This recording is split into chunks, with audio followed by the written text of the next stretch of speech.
Jones. He'll just chuck it ahead, and it's caught. McKinnon has that next gear. Touchdown on a full sprint to the end zone. Live from Super Bowl 57 Radio Row in Phoenix, this is 365 Sports, powered by Sikkim365.com. Good protection for Jalen Hurts, who takes a shot, and he's got A.J. Brown inside the 10, inside the 5. 365 Sports coverage of Super Bowl 57 is brought to you by U.S. Army Waco Recruiting Company, IdealMRI.com, TFNB, your bank for life, Southwest Sports Medicine, Allen Samuels Dodge Chrysler Jeep Ram Fiat, Texas Farm Bureau Insurance, Edward Jones Financial Advisors Ben Erlinson, Brad Wilson, Cam Heathcott, and Chuck Verno, Marco's Pizza, Riverbend Liquor and Wine, Richard Carr Buick GMC Cadillac, Waco Custom Marketplace, Three Nations Brewery, The Nitchie Group, and Petty Clinic Low T. Now here's David Smoak and Paul Catalina.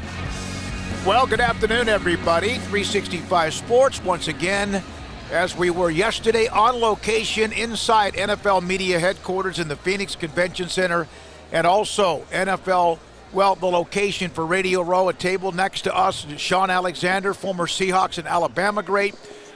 Many different personalities are here today. Earlier, Jim McMahon was around, and he was in a wheelchair, so not getting around very well with Jim McMahon. We will hear quite a bit. Tony Casillas, former Cowboys defensive tackle. Larry Centers, one of the best players in Arizona Cardinals history, Phoenix Cardinals history. He'll be on with us today, and also super agent Lee Steinberg, Patrick Mahomes' agent at some point, Paul's top 5. You have been asking, Paul Catalina with me, as we have been, thanks to our incredible sponsors.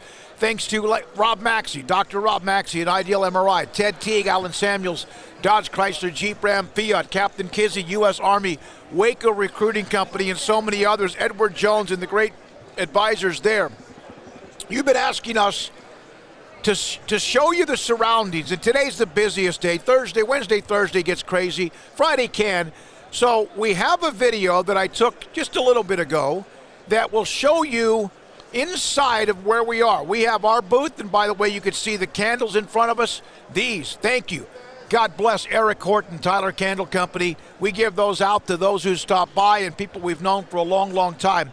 But here's the video of today of us walking around, and you will see, is it up, Jacob? Is that right? You see just tables upon tables, backdrops, tables, people, mass humanity. In the background, you'll see some of the larger setups. For example, your NBC, the Peacock, Westwood One, Fox Radio, among many others as well. There's a sleep number set up to the right of where we are. There you go. There's the video. And I just kind of look around, walked around. This goes for about a minute and a half, and there are just people galore. We have 5 here, although Hawaii Super Bowl Wayne is here with us. It kind of went to some of the press conferences, but one after another. This is as spaced out as you could possibly be with as many people that are here. Nearly, I think about 75 to 100 radio stations and such. So it's great. We've been in places that's been terribly crowded, Minneapolis, and we've been in places where there was nobody else but us and maybe 5 stations during the COVID year when Super Bowl Tampa Bay with the Buccaneers beat Patrick Mahomes and the Chiefs.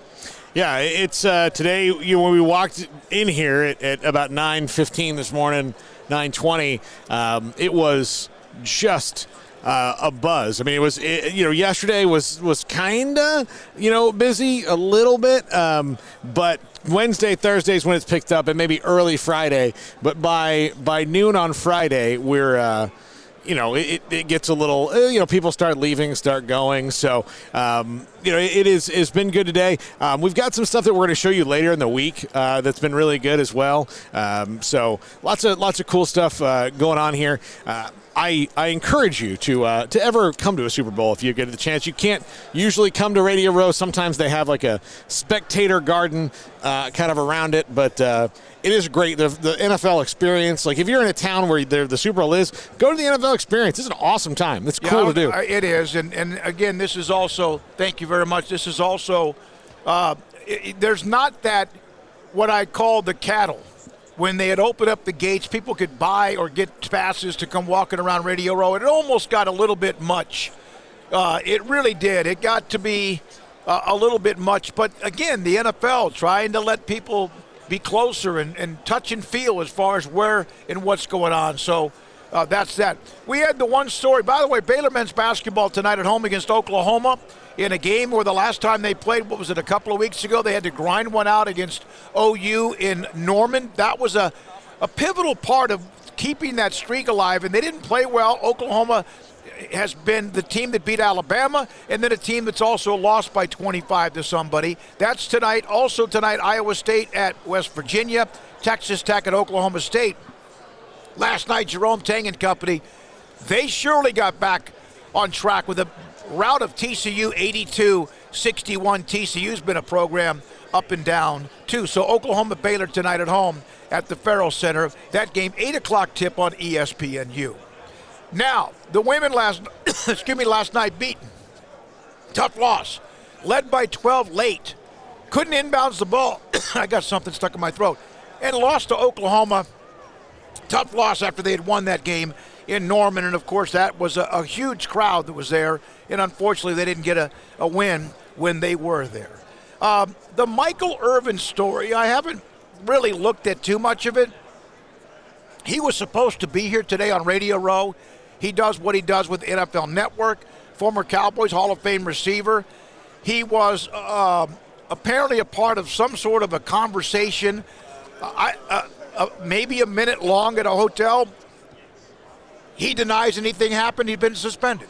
Well, a lot of this stuff is also going to be suspended. It's in the eye of the beholder, right? So, I mean, maybe he didn't think it was inappropriate, but the person clearly no. And it's Let me tell you something. Michael Irvin's a great dude. We love Michael Irvin, but Michael Irvin is one of those that has to be extra special about anything he says or does. Yes, absolutely, and because of so many other things that he's been a part of and accusations. Yeah. Again, like I said, it's in the eye of the beholder in the moment. And,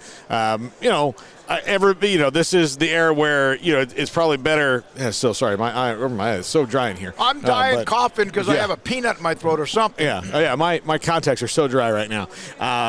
Desert air, I suppose. But, yeah, he's had a history of ups and downs and all that. So I think that, ESPN and all the people just erred on the side of caution there. I'm curious to see because, again, he seemed very baffled by it because it wasn't a very long conversation. But I guess it doesn't really take that long, does it?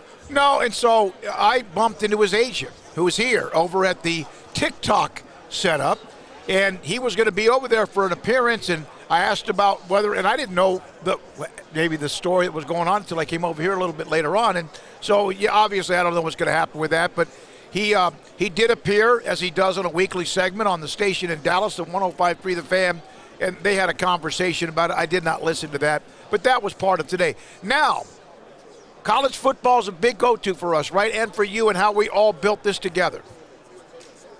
Dallas, SMU. If the Big 12 would have continued to expand, despite the outside of the incoming four of UCF, Houston, Cincinnati, and Brigham Young, had they continued to look and expand, SMU would have been on the radar. And they not would have been, they would have been on they were on the radar. Now they're on the Pac-12 radar. Yeah, and they should be. I mean, if you're going to expand, there are not golden expansion candidates for the Pac-12 and Big 12. The last two golden expansion candidates left. And if any of you on the chat room say, what about Notre Dame? I will send a box of nails to your house. I don't know what that means, but it's the dumbest thing I've ever heard when people say Notre Dame. It's not going to happen.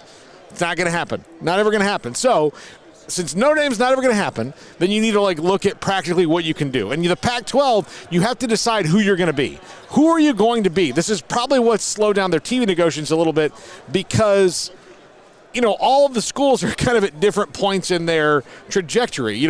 Oregon State and Washington State are, state schools in kind of remote areas, so they maybe don't have the same kind of draw that their in-state counterparts, Washington and Oregon, do, and that have so much juice nationally, with Oregon being the home of Nike and Washington being there in Seattle. The Four Corner schools kind of have something like, if they did something together, they have that kind of little area together, and then you have Stanford and Cal, who are schools with high academia, kind of things, and I don't know if they really know who they want to be, especially Stanford, with things changing the way that NIL and the transfer portal have affected college football. Stanford maybe has to live in a bit of a different world, because they can't just, it's not like transferring from Boston College and Boston College is a good school, but from Florida to Georgia. It's not the same. I'm not trying to knock those schools, but nobody's Stanford. Stanford is Stanford. They are unique in what they do. So adding an SMU, very good academic school, very beautiful campus, really nice facilities, a lot of big alumni money involved in that, in a major market in Texas, which the Pac-12 seemed to have this idea of as far east as we'll go is this point, but now they're going to have to. If the Big Ten's going to come west, then they've got to go east. If the Pac, I think they do. I mean, I think they do. They don't have to add 6 teams. I don't think they need to go crazy and add 6 teams. I think they need to expand, though. Okay, who would be attached to SMU out of the Pac-12? The closest team would be what, Colorado? Yeah, probably, yeah. So would they need more than just SMU? I think they need more than SMU. I think, they've had, discussions about San Diego State, Gonzaga. I mean, Gonzaga's been in their discussion. I'm talking about a team. Some would eventually might be attached to Brigham Young out west. Yeah. You said, there's teams out there. I know San Diego State, and I'd love it for Sandy. I don't care whether or not it's good for the Pac-12 or the Big Ten or Big 12. I'd love to see San Diego State get that shot. I'll let SMU get that shot, and then I know the immediate thing about SMU. They don't draw anybody. Well, Houston's had that problem. Hell, TCU's had that problem, and at times Baylor's had that problem. So have other schools in the Big 12. If the Pac-12 has an issue with that, then Stanford, Cal, UCLA. Well, that's what I'm saying. Everybody has their periods of not drawing people. And it's not about attendance. It's about can they develop? Will they help create more TV dollars? Yeah, I mean UNLV's in those, kind of discussions, Boise State, so that's who they have to look at, because, the Pac-12 is not going to add Memphis. Memphis would be another one that fits that, especially going east, but Memphis doesn't fit anything about the Pac-12 and their identity as an entire league. Daniel Acton, Tulsa, no. No. See, the Memphis into North Texas. No. Tulane. See, Tulane maybe, but I don't think Tulane look, Willie Fritz even told us Tulane's not really ready for that. Yeah. Memphis is also not ready for it, but they're taking steps because they'd like to be. But Tulane, to make that step, UCF and Houston gave you the playbook. Cincinnati was a Power 5 and then they weren't. Or a power conference with the Big East went away and then they weren't. So they were already kind of ready for it. BYU was its own situation. BYU is like Notre Dame. They are the school that they're the Mormon school, so they're going to have their own kind of captive audience. It's a very large religion and group of people. But if you want to take the step up, the map out there is TCU as well, because TCU improved Amon Carty before they got in the Big 12. It is Houston. Houston improved their stadium, built a new stadium. They did a lot of things. Built a new stadium. Of the university too. Yeah. Yeah, and then the university gets bigger. The university does those things, and they've made those commitments, to make those big moves. SMU's done that. San Diego State has done that. But if you start throwing in Tulsa and Memphis, they haven't. They're not there yet. Plus, the academic profile is huge for the Pac-12. They're losing USC, which is an absolutely fantastic academic institution, and UCLA, which is an absolutely fantastic academic institution. And I'm not knocking Tulsa and Memphis. If you went to Tulsa and Memphis, great. They're good schools, but they run, in a different circle than do USC and UCLA. So the Pac-12 expansion is going to be more than what somebody might bring to the table when it comes to athletics. Yes. And that doesn't mean what the Big 12 added or anyone else added is not about the other parts of the university. It is. And we've seen with the president at Houston and what they've done to kind of turn that perception around a little bit. And Cindy Machado, who's on the chat room quite a bit, is always asking about expansion. She said, I don't agree. I don't agree with going with less than 6 teams. I don't know if they can get to 1 or 2. I think they got to start at 2, because if you're going to be at 10 once the Southern California schools leave. Everybody else is going to be at 12 or more in the Power 5. So I think you need to at least match that. The Big 12 went with 10 for a very long time, and it was to their detriment. It was absolutely to their detriment. And the other thing I think that George Kliavkoff needs to know is that the Big 12 did this, where they toyed around like a cat toy and said oh, we're definitely considering expansion. We're at 10 teams. We need to be, at 12 or 14 or 16. That needs to be our goal. And they vetted all these schools, and they had all these, people send in packages, and it was a dog and pony show created by David Boren. That's what it was. It was a complete dog and pony show. They didn't do anything with it. And then they did it to make it look like they were doing or looking at it, and it was just really nothing. Yeah, it was nothing. It was just, and it was pay no attention to the man behind the curtain kind of a thing, and it was nothing. If George Kliavkoff is going to start going to campuses now, look, if he goes to SMU and Boise State and UNLV and all that, doesn't mean he has to add, every place he goes he has to add. But if he's going to be serious about this, if they're going to start doing the process, they have to follow through with it, because otherwise it's going to make them look really silly if they don't, and you are going to get to the point, because the Pac-12 and Big 12, as much as the Twitter worlds and the fan bases like to snipe at each other, they're in the same neighborhood. They're the same things are happening to both of them, almost exactly the same way.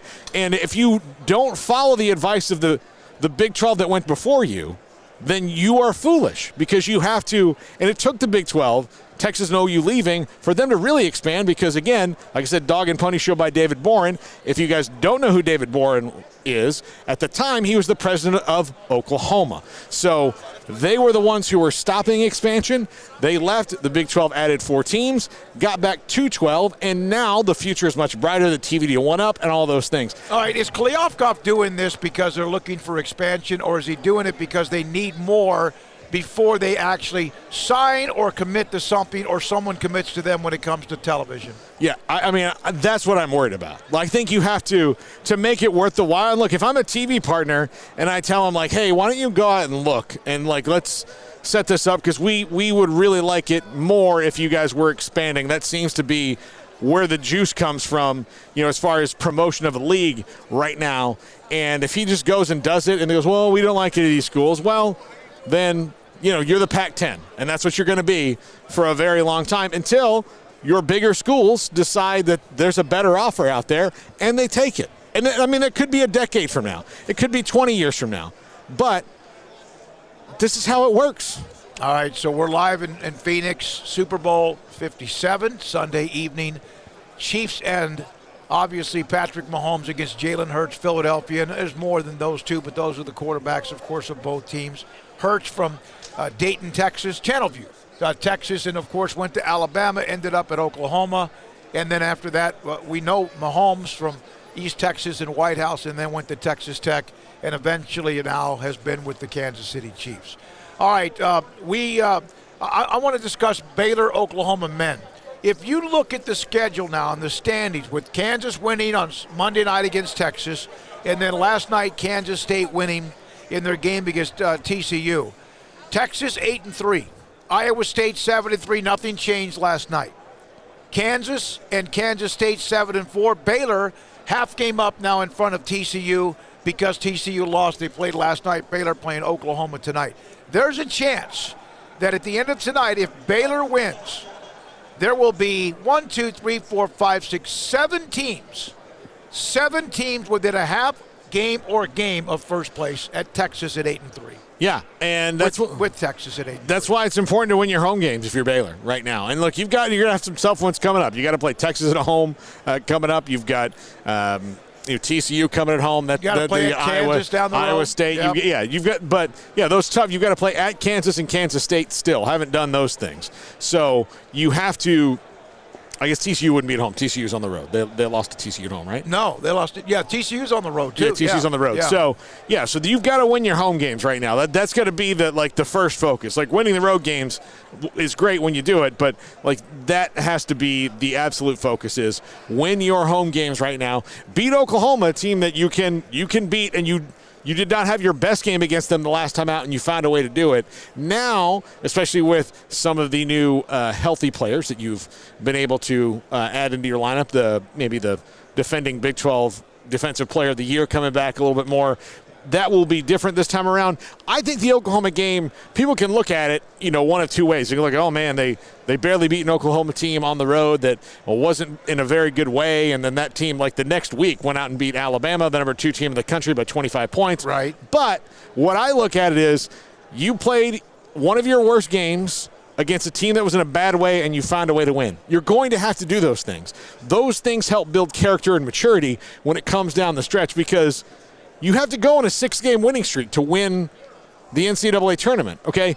In those 6 games, they're going to vary. You're going to have games where you just roll through because you're a higher seed and the team shouldn't really be on the floor with you, but they earn their way. And you're going to have games where theoretically the team shouldn't be on the floor with you, but guess what? They're in the tournament too, damn it, and they're going to play their asses off, and then you have to match their enthusiasm and beat them. And then you're going to have a maybe not a bad half, but a bad half of a half against a team that's maybe a bad matchup for you in certain aspects. You have to roll through it. They're not just all juggernauts all the way through, and Baylor fans should know that based on the last time they went into the final, when they won the championship. Look, it was different every time. Now, they were in control at the end of every single game because that's what that team did, but every game wasn't like the Gonzaga game or the Houston game where it was full wood chipper mode right away.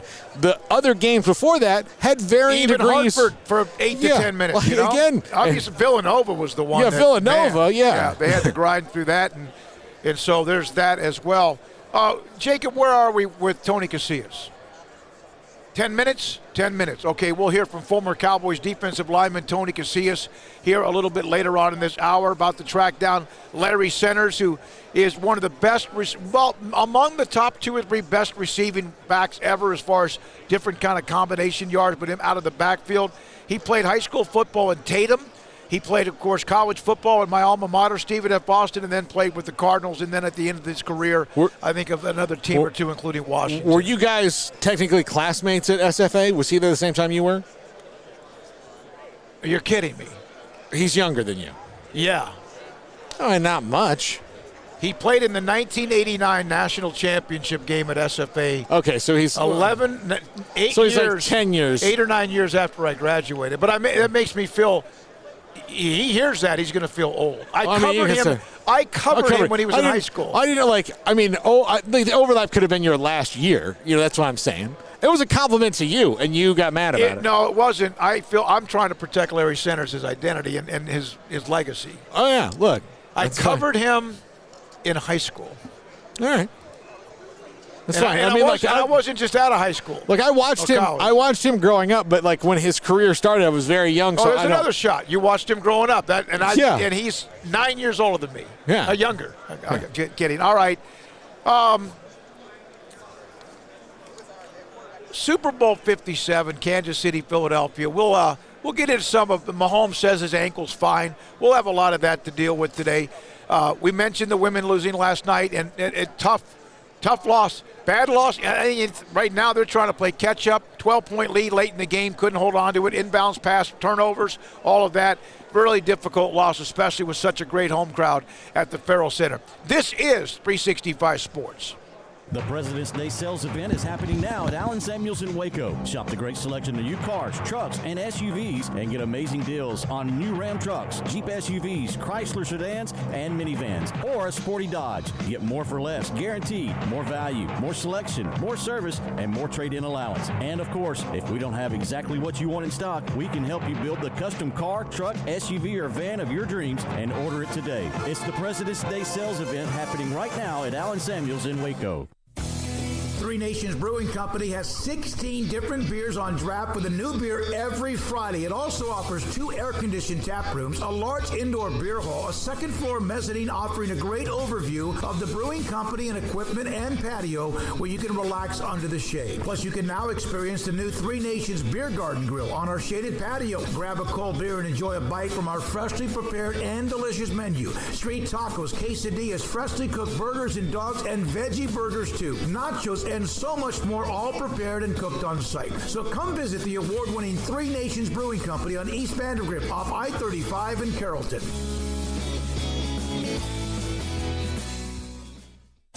At Ideal MRI, we feel blessed to be part of the Waco community. We're a small family business here in Central Texas. At times like this, the cost of healthcare has never been more important. And unfortunately, significant illnesses and injuries still occur. And that's why Ideal MRI is open and here to serve you through this difficult time. So if you need an MRI, ask your doctor about Ideal MRI. You can schedule online in minutes at idealmri.com or call 833-IDEAL-MRI.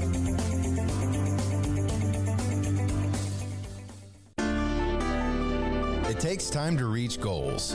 It's a truth that applies to more than sports. It goes for your financial goals as well. You work hard for your money and you deserve an investment strategy that lines up with your game plan. And Chuck Verno, your Edward Jones financial advisor, can help. If financial investments aren't putting forth the effort you desire, stop by today for a financial review.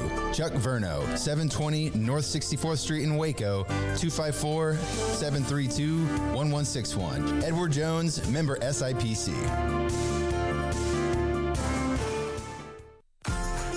Automatic Chef Canteen is a full-service micro-market vending and office coffee provider with state-of-the-art vending equipment, a wide variety of products, and offering custom-fitted micro-market vending office coffee solutions for your employee break room.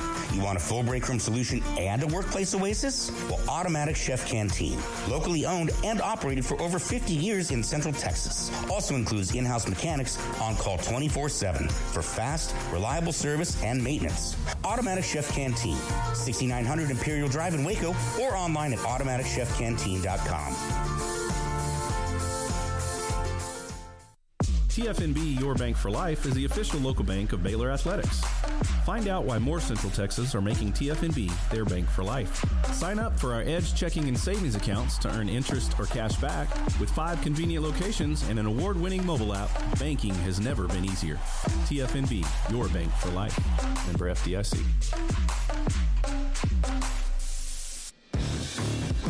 This is 365 Sports. The 3 o'clock hour is sponsored by Waco Custom Marketplace. Meats, sweets, Texas treats, and a cut above the rest. 425 Lake Air Drive, Waco.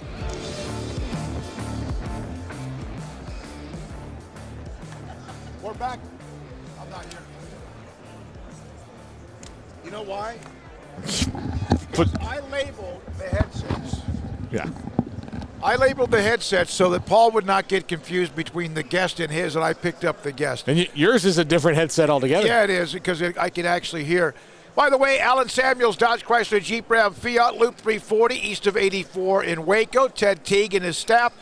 A 2022 Ram 1500 Quad Cab, 0% financing for 72 months. A Ram 1500 Crew Cab with 1.9% financing for 72 months on most of the trim levels. Lone Stars, Laramies, top-of-the-line Longhorn and Longhorn Limiteds. Again, that's available. Get a 1500 Lone Star Crew Cab. Values up to $8,250 plus extra $500 for first responders. All right, so we'll have Tony Casillas in a moment. We're trying to get that set up. Larry Centers, Randy Grimes. Let's discuss that for a second. You had Joe Kelly, which is going to be like a 45-minute interview because he pitched for the Red Sox at one point. Oh, it was, look. I know it's great. Fantastic. You can run that on Friday. Yeah. That's the plan. But Randy Grimes, former Baylor offensive lineman, all-conference, all-American, he was in town. He's been at 14 Radio Rows, and he's always talked about his decision. He was a drug addict. He got hooked on painkillers, alcohol, anything to kill the pain. He was here today with a father of a former high school football player from Crosby High School, Cody Hodges, who went to take a nap one afternoon and just died of a sudden cardiac arrest. And they have a foundation. We'll get into that story also today at some point. There's themes each year, and this year the theme is mental health, depression, that kind of thing. And that could be any year, but it really does seem like it's jumped out even more so this year. Yeah, absolutely. We're coming off a couple years of increased suicide rates and things in America, and off of the COVID pandemic, and so it's become a point of emphasis. The veterans, the wounded warriors, those guys that have been around here, I've been talking about that for a long time, and then you're starting to see the intersection between the NFL players and what soldiers go through is at least as far as physiologically very similar. After their careers, and with traumatic brain injuries and all that. So yeah, it's been a focal point this year, certainly at Radio Row. So by the way, back to the Pac-12 story that we were discussing about SMU as a possible connection or whatever the Pac-12 might be doing, and of course there's the visit by Kleofkoff. Red Wine 65, the Big Ten threw a wrench in a lot of stuff, didn't they, with USC and UCLA? Yeah, they did, because that Texas-Oklahoma was really, even then, that was out of nowhere.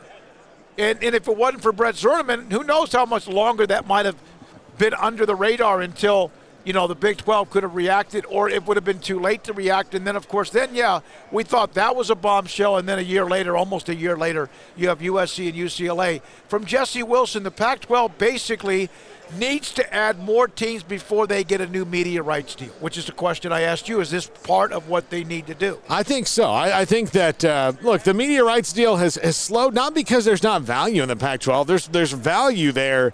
I just think that as a group, they're all in different spots.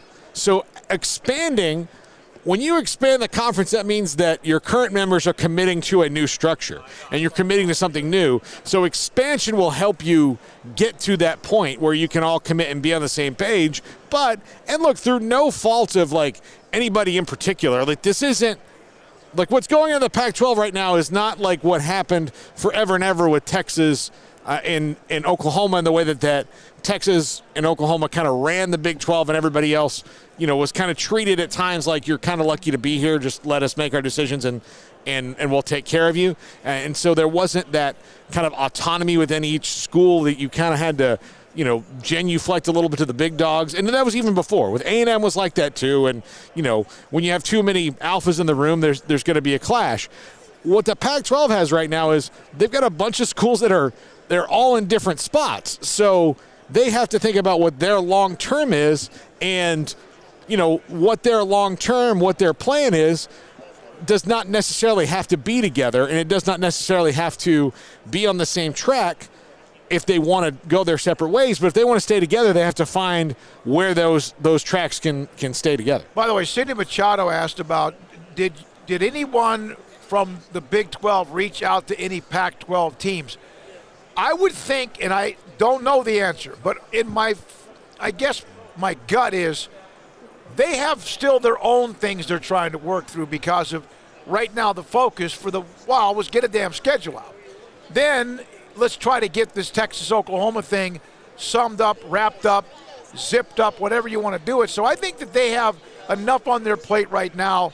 Is anyone from the Pac-12 reaching out? Has anyone... I think you got to be careful with that. I think you got to be very careful, because if you were sitting there worried about other people tampering with you back when remember it was the American Conference was going to raid the Big 12. That ended in one legal letter sent to ESPN and the American Conference, or whatever Bob Bowlesby did at the time when he was reacting to Texas and Oklahoma. I would think right now, if there is any kind of discussion, it would be third party. It would not be directly. And I think the Big 12 still has a few more T's to cross and I's to dot before they worry about anything else or anyone else. No, but I do think that I agree with you. I think that any discussion would have been very, very theoretical in, just on the, let's do a thought exercise of what would have to happen for this to be enticing to you. And so, some of those discussions or things like that is not even necessarily about expanding. It's just about figuring out where, what pathways could eventually happen, right? So I may never intend to expand or add, say they called up Arizona State. And just I say that because we're right here in Phoenix. They called up Arizona State, some of the third party, and said, hey, what would the circumstances have to be for you guys to consider moving conferences? Not even the Big 12, but for you guys to make that kind of a move. What has to happen? And then you find out what Arizona State is looking for, what their long-term goals are, what they think. And then you go, that prepares you for what could be the next wave, because now you know what somebody else is thinking as opposed to just people in your bubble. Even though it may never come of anything, any of those discussions could be just on educational, informative kind of thing. Yeah, and Arizona State might be the right example as far as if they were moving east. Because based on what Tony Altomore has told us, they're more hooked into the Pac-12 mentality. If you called Colorado and said, what would be the circumstances where you would want to come back? And, one of them might have been a time machine, so you guys forgot that we left in the first place. Yeah, but Cindy Machado, Brian Etheridge responding to her, and Brian's very much in tune to a lot. And, of course, if you didn't hear Mac Rhodes with us yesterday, he dropped a bunch of nuggets. He dropped a bunch of nuggets if you were listening to his segment to us about the timeline with Texas and OU, among the money and many things as well. Cindy thought, or was asking about whether anybody from the Big 12 was going to head to the Pac-12. Why would anybody, and this is with all due respect to whatever the Pac-10, 12, 8, or whatever it ends up being, why would anyone in a conference that just signed a brand new deal where they have that signed, basically, I don't know about signed, that's done. They're set for the next 5 to 7 years.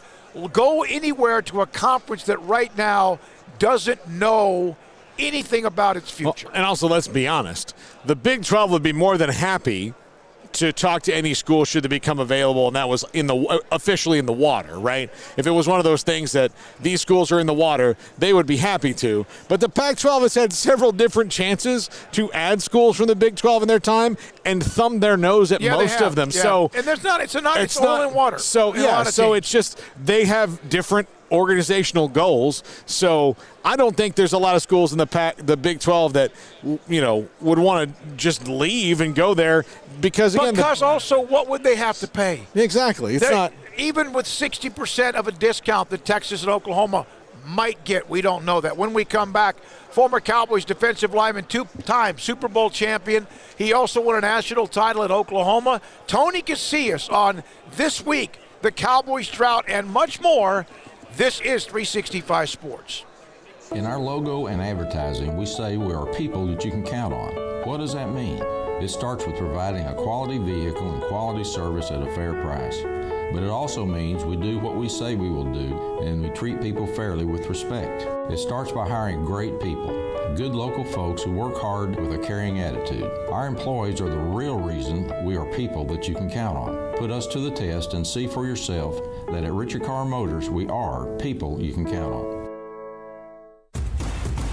Hey, this is Bryce Petty, former starting quarterback and 2-time Big 12 champion, and I know firsthand the importance of being in top shape both on and off the field. So listen up, men. If you're feeling beat down day in and day out and looking for that high-performance edge that separates the men from the boys, then look no further than the Petty Clinic Low T in Waco. Petty Clinic is a comprehensive men's healthcare clinic with an atmosphere catering to men. Board-certified Dr. Kent Petty has a special interest in offering the highest quality medical care to men of all ages. Some of the services offered include screening and treatment for low testosterone or thyroid, infertility, high blood pressure, diabetes, high cholesterol, sleep apnea, while offering comprehensive wellness exams and complete men's health lab panels. High performance men, remember, it's not just a Petty thing. This is Bryce Petty, encouraging you to reach out and Google search Petty Clinic Low T or go to pettycliniclowt.com and get your complimentary lab screening today.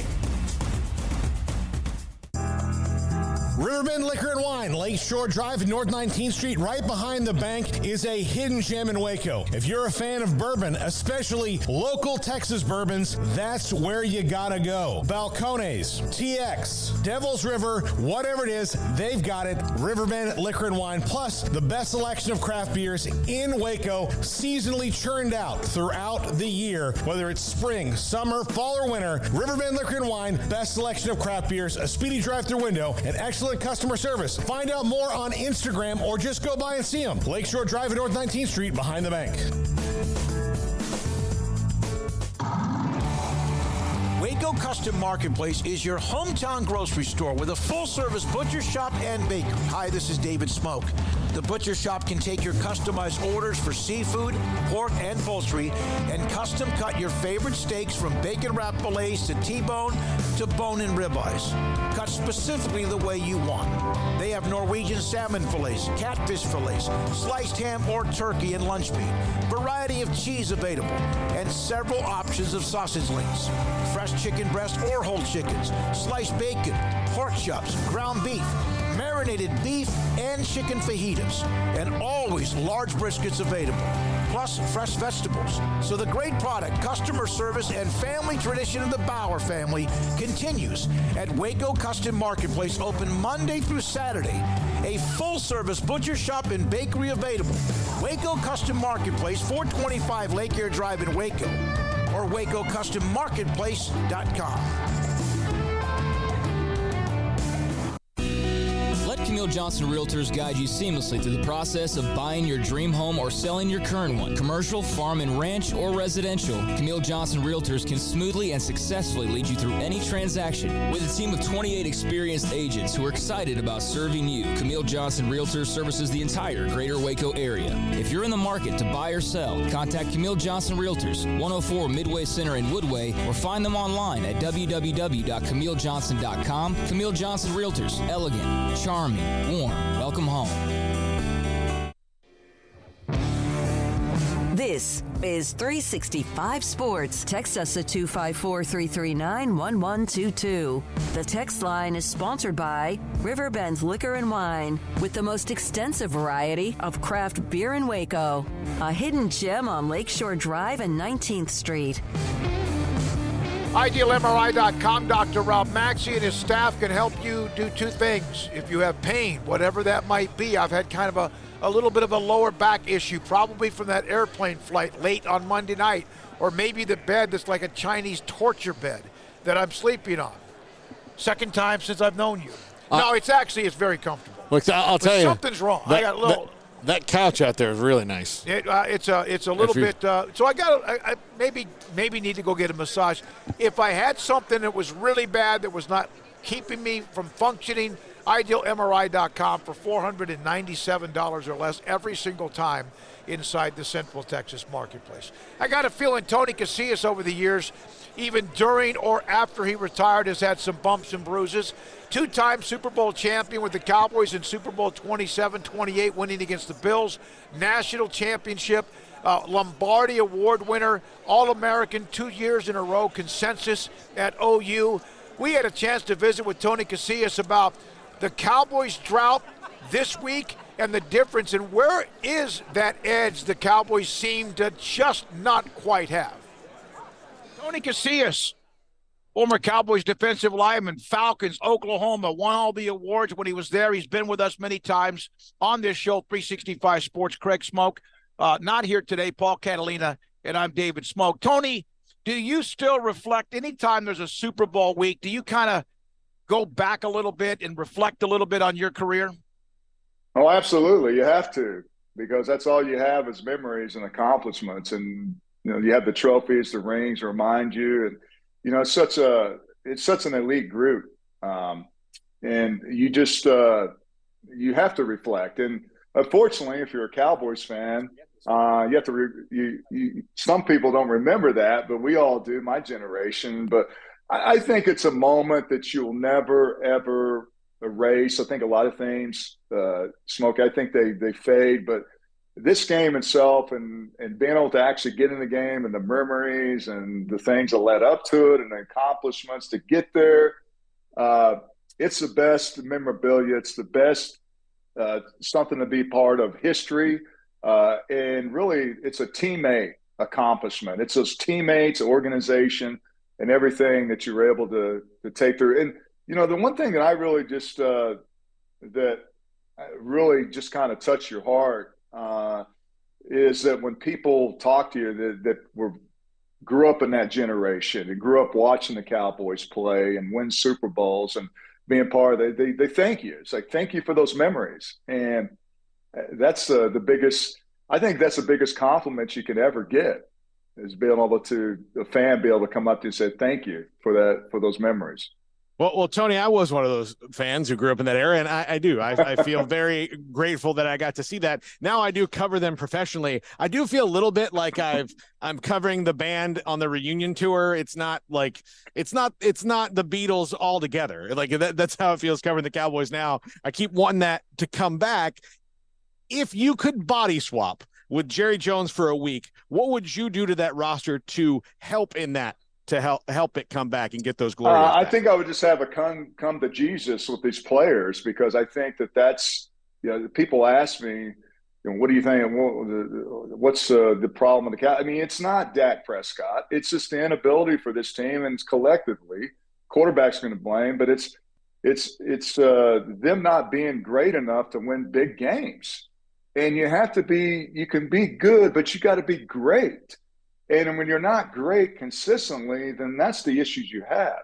And I would just try to instill greatness. And I think that's hard to do, because every team is trying to do that. And Dallas Cowboys, there's this expectation every year that this is going to be the year. And then they win 12, 13 games, which I'll give them that. I mean, that was a tremendous 13 games, and, beating, Tom Brady, his last game is great, but it's that next step.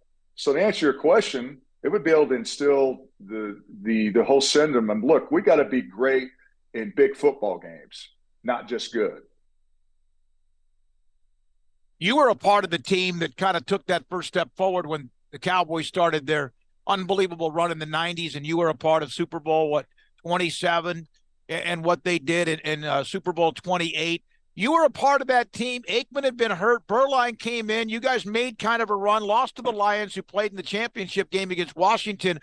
What did you see that year, Tony, that kind of started to develop for what became the Cowboys? I think when we got beat, when we got destroyed by Detroit, there was this admission in the locker room after the game. Jimmy said, you know what? You guys were not good enough this year. You need to remember this feeling, and we're going to move forward. And I think what we understood is that I don't think people expected us that year to have this turnaround. And it was my first year playing in a playoff game. And, I came from Atlanta, so to me this was like a new environment, new energy. And so that second year, I think when we went on the road. I think when we beat Washington, or I'm trying to think of what game it was. There was just kind of this trigger that said, "Hey, look, when we're behind, we can come back and win." And I think those are the games that really you have to really just build off, because you got to know that, hey, look, we can do this regardless of what happens. If the bottom falls out in the game, we're going to find a way to win. And I think our coaches instilled that into us, that we weren't going to revert to what we did the year before. We're going to move on. And then just the evolution of the offense and the defense, being number one defense in the National Football League. That was pretty special. You guys were really good at having your worst games before the end of the season, like clearing out the bad stuff. Was it because that's what the Cowboys now don't like? They have their bad games. It's a long season. Nobody's going to be perfect, but they seem to find their worst game in the playoffs. You guys, after that point, really for 4 years, never had your worst game in the playoff. Even in that loss to San Francisco, the Cowboys wasn't their worst game of the season. How was that able to be maintained? There's this understanding that, look, we're not going to be consistent every game. We're not going to go out there and be perfect. We're going to, in the phases, or 3 phases or 2 phases, and we may not win.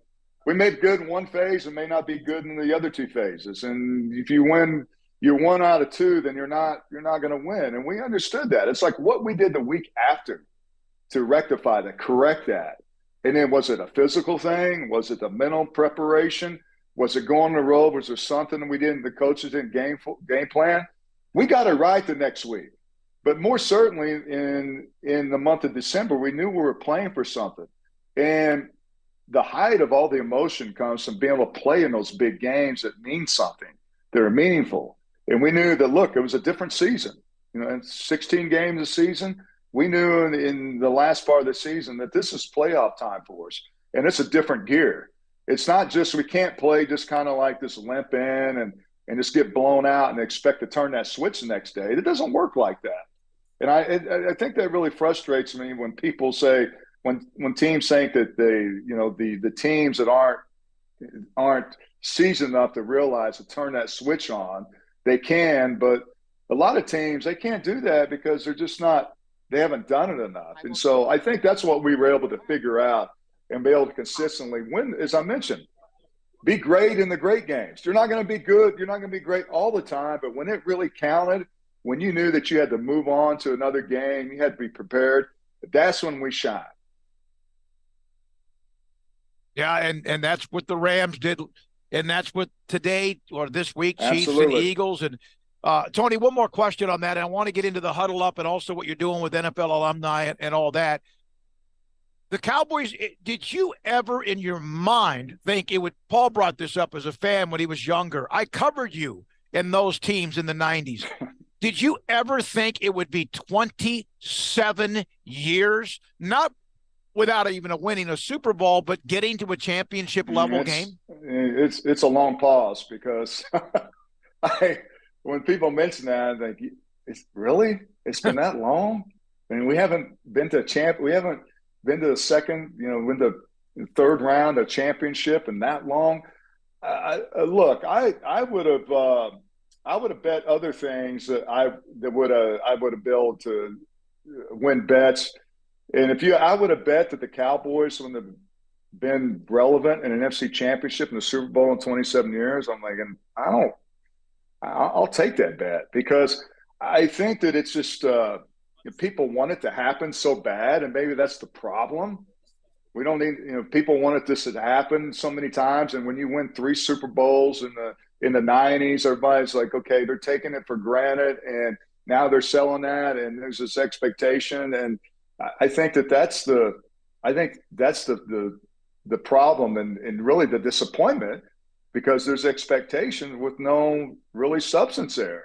And it's tough for the Cowboys. It's tough for fans because it's been a tough, tumultuous relationship. And to sit here back and wait, it's 27 years and really just kind of be a polarizing organization that people just want to love and hate.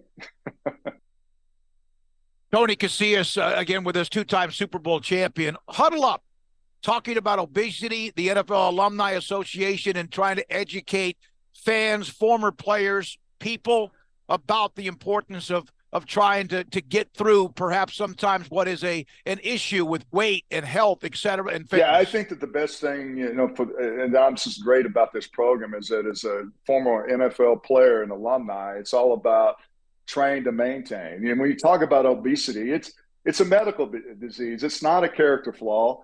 We know when it's left untreated, obesity contributes to complications like type 2 diabetes, heart disease, high blood pressure, and high cholesterol. Huddle Up, Let's Talk Obesity is a campaign by the NFL Alumni Association that educates fans and former players about the impact of obesity in health and wellness.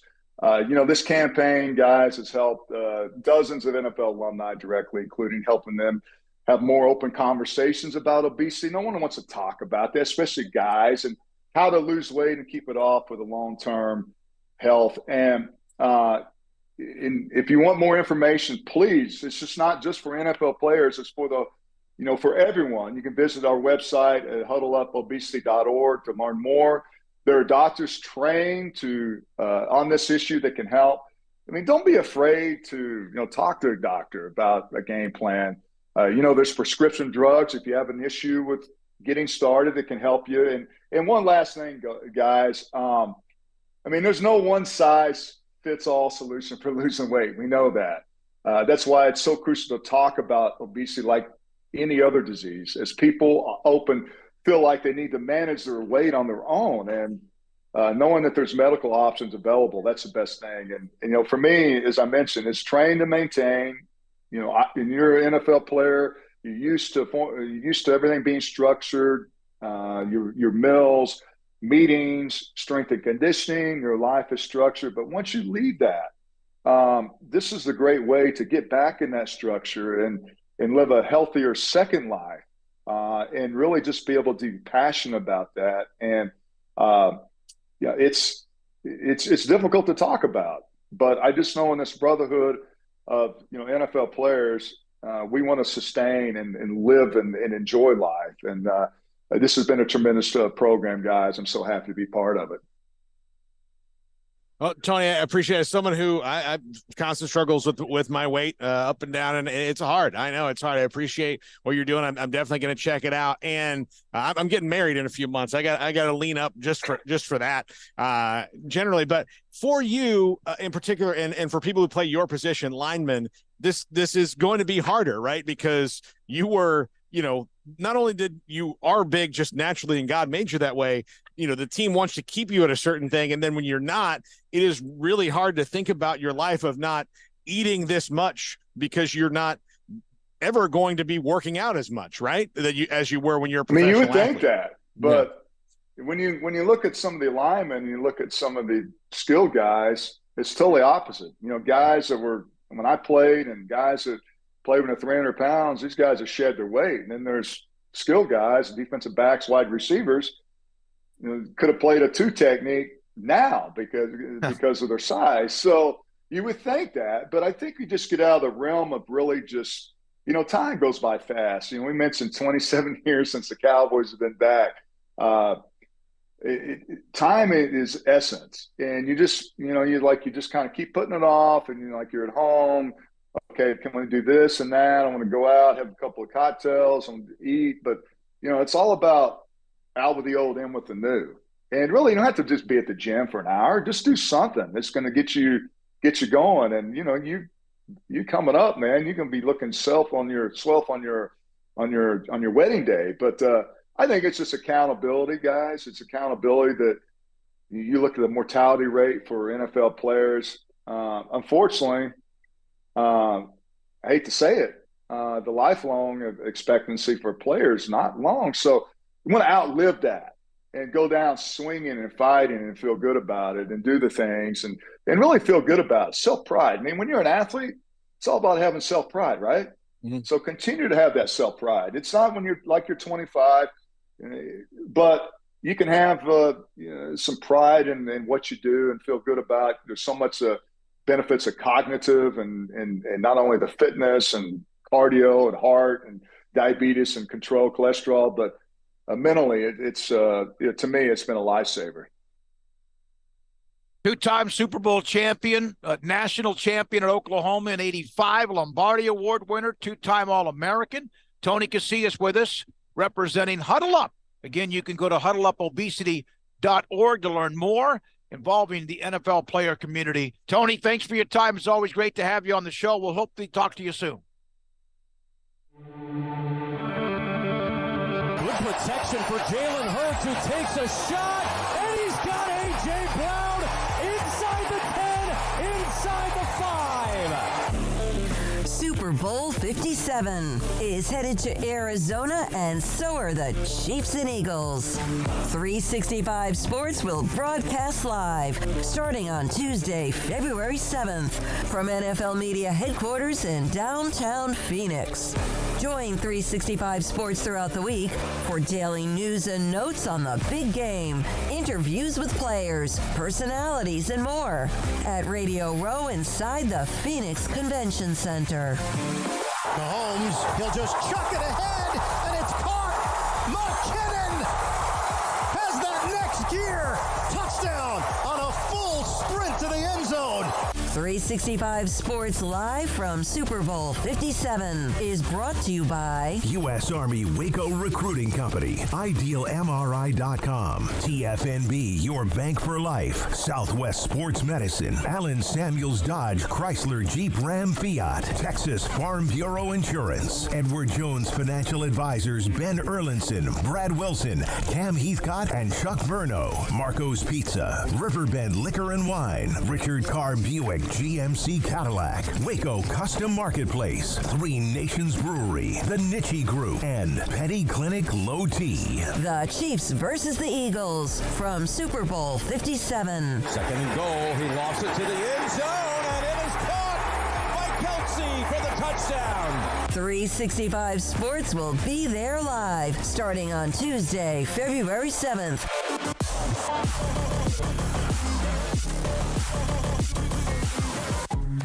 The future's bright, the time is now. College is what you make it. It's a late night pizza run and all-nighters coding a new project. It's having big dreams and making them a reality. It's a professor who knows your name and your story. It's preparation for your future, your calling, your life. And at Baylor, it's even more. Baylor, where lights shine bright. In Texas, there's pea-size hail and baseball-size hail. Guess which one hit our house? We didn't even know where to begin, but we called our Texas Farm Bureau insurance agent, and he was so reassuring. He knew exactly what to do to get our house back into shape and our lives back to normal. Now, we're even more thankful for the roof over our heads. Stop by and see our agents at one of our 3 McLennan County locations. Coverage and discounts are subject to qualifications and policy terms and may vary by situation. Boots add protection. Good boots help you climb better and move forward faster. And when your son or daughter steps into the boots of a U.S. Army officer, they also learn how to lead. In these boots, they'll gain more confidence with expert training in one of more than 150 occupational specialties. In these boots, they'll stand a little taller and lead a team with diverse backgrounds and areas of expertise to successfully accomplish whatever challenge comes next. In these boots, they'll earn respect with valuable experience from day one that will give them solid footing for success into the future. Highly qualified candidates who earn a spot on our team can receive comprehensive health care coverage, college tuition assistance, and a bonus of up to $40,000. See all the things your son or daughter can achieve in our boots at GoArmy.com. U.S. Army Waco Recruiting Company, 254-598-8131 or 254-776-1543.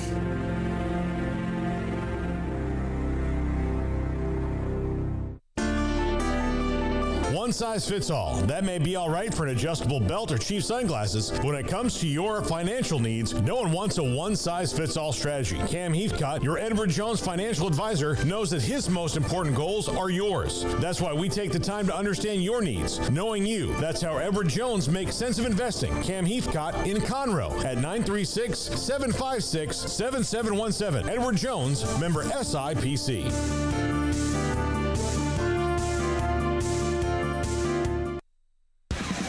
This is 365 Sports, powered by Sikkim365.com.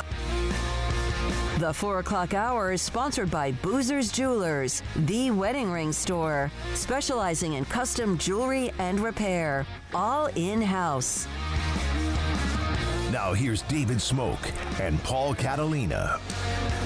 We are trying to figure out where Larry Centers is. He is trying to get in, and we actually just are not sure if he had a pass or not, which I think, listen, I understand there's NFL security, but we're at a Super Bowl in Phoenix, Arizona, and he is one of the great Arizona Cardinals ever. And so my thing, if I were Larry Centers who didn't have a pass, it'd be like, this is the Super Bowl at Phoenix, Arizona, and I am Larry Centers. That's what I would say if I were him here on 365 Sports. We do in the next hour have super agent Lee Steinberg, maybe about to call Larry Centers. We're working on a couple of other things. The internet's very slow here, so some of the video we shot earlier and rendered is having some difficulty, but we'll get it all to you. Yeah, here's Larry Centers. You could own Phoenix, right? Yeah. Great player, great Cardinals player. His day pass was yesterday, not today. He thought it was for today. It was yesterday. So he's going to go back over to where the accreditation is, which I don't know how long that may take.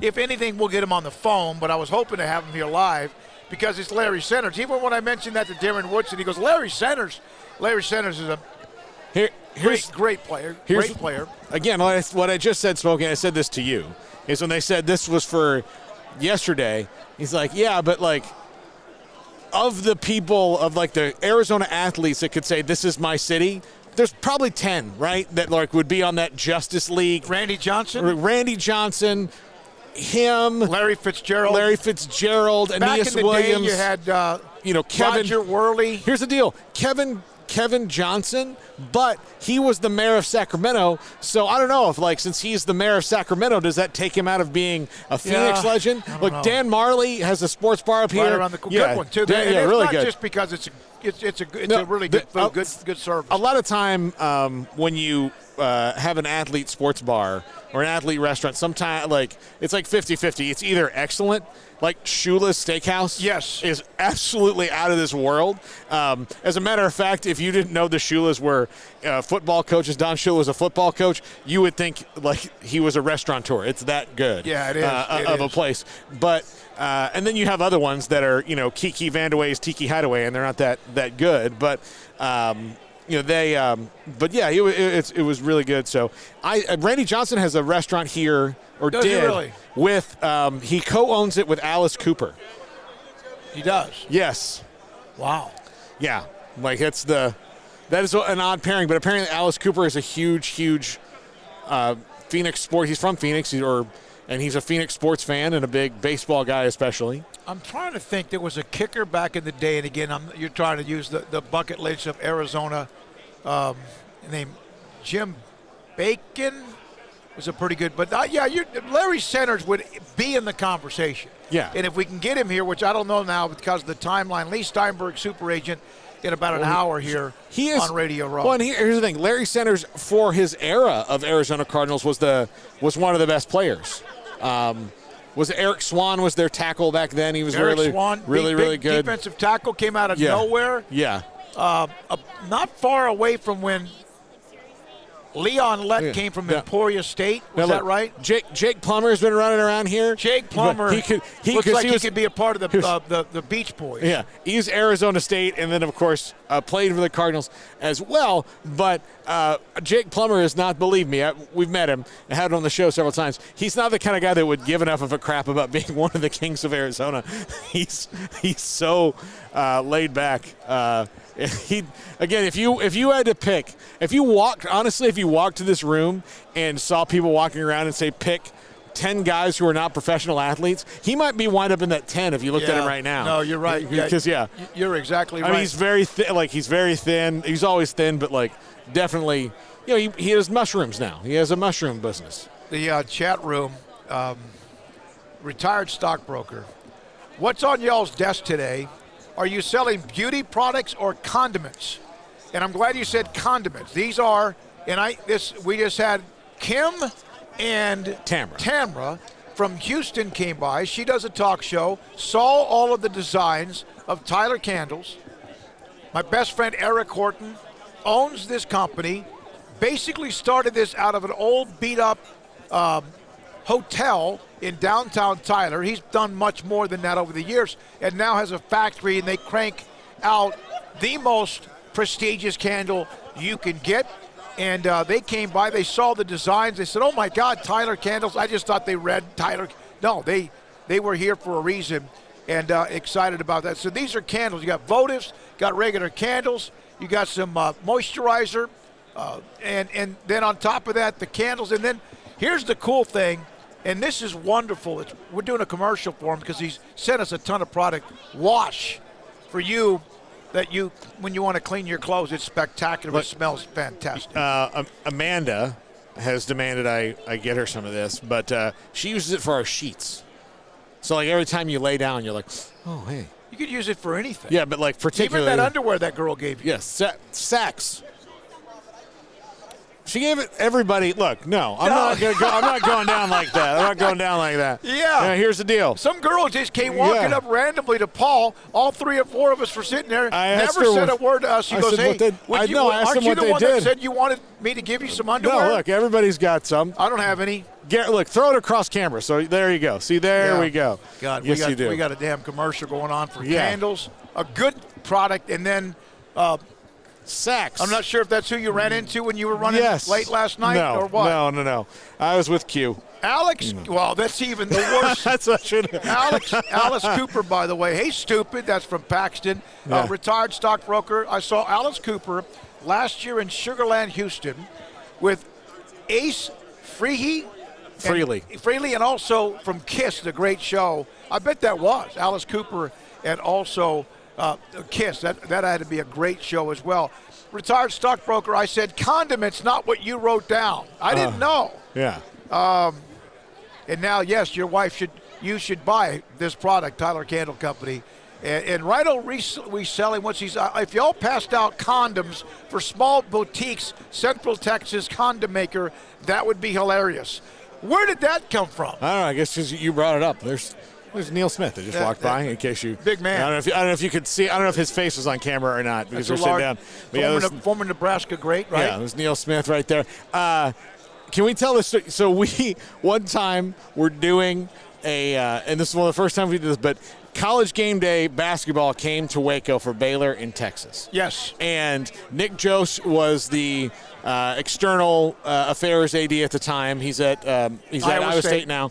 And Nick said, look, you guys, if you do a special show in the morning before the game day, the students are camping, all this stuff. So we were there in the morning, and we had this whole big thing. And the only thing we had to navigate was, because we were going on at a time that we were contracted out with ESPN, we had some national commercials that we had to run in the morning. Yes, we had to run like 2 minutes of them in each hour that we were on. So we just said, okay, the first 2 minutes of the first break of each hour, and the way that the national commercials work is we just pot down and go in the middle of this. And so they pull up another we call it a pot, but just another audio source. And so they pull up the audio source of the national commercials. We get counted down, and then we just go. Okay, this is the break. We'll come back, and we have more from College Game Day. So they hit the break, and we're at Baylor, a Baptist university. This is a big deal for us. This is the first time they've let us do anything like this. Yes, it was. And it was,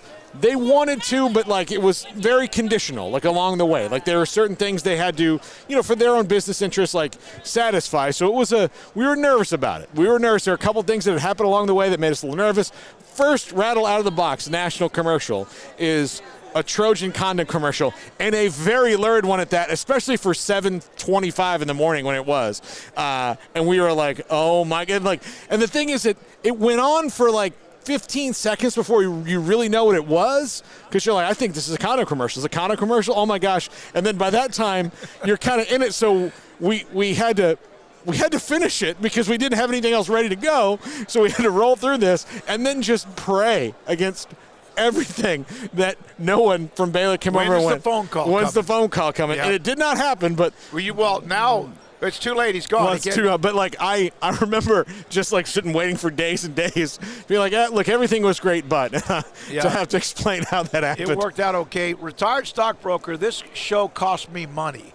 He puts money down for super chats like almost always, and in fact, retired stockbroker on the chat. Super chat, steak dinners, CBD oil, fresh meat, drag races on Valley Mills, bourbon. Damn it, boys, I was rich 6 months ago. Oh, thank you. And he was, and we appreciate that, retired stockbroker. I have to say this one. TJ Scott, do you know that there's a place in Oklahoma City, Wet Blanket? They sell condoms in Stillwater, and the brand name is called Pokes. That's very good. That's very good. Oh, my God. Paxton, Alex Cooper. Alice Cooper's pretty good at golf. He is. Yeah. He's been in those Pro-Ams. I saw where Aaron Rodgers won the Pro-Am at Pebble Beach. Yeah. And now he's gone silent, dark, whatever. He said something about how it was like I've got to go dark. It's going to be a tough decision. It's not. I mean, the only tough decision he has is whether he wants to stay in Green Bay or not. There's one, and it is tough. But I think. And you think down deep inside he knows what he's going to do, or does he want to twist this thing as far as he can, or as far as he can because he's done that before? I think you always do, don't you? You always kind of know what you really want to do. But if, in fact, he knows the destination is going to be where he is now, why not say it so now that could affect you maybe bringing in other players because they know you're going to be there? There was so much finality to that last game he played. And look, I can't remember the player that asked for the jersey swap, and normally he said he would do it, but he said, no, I want to hang on to this one. And so clearly he had, going into that night, had the idea that it was going to be at least his last game in Green Bay.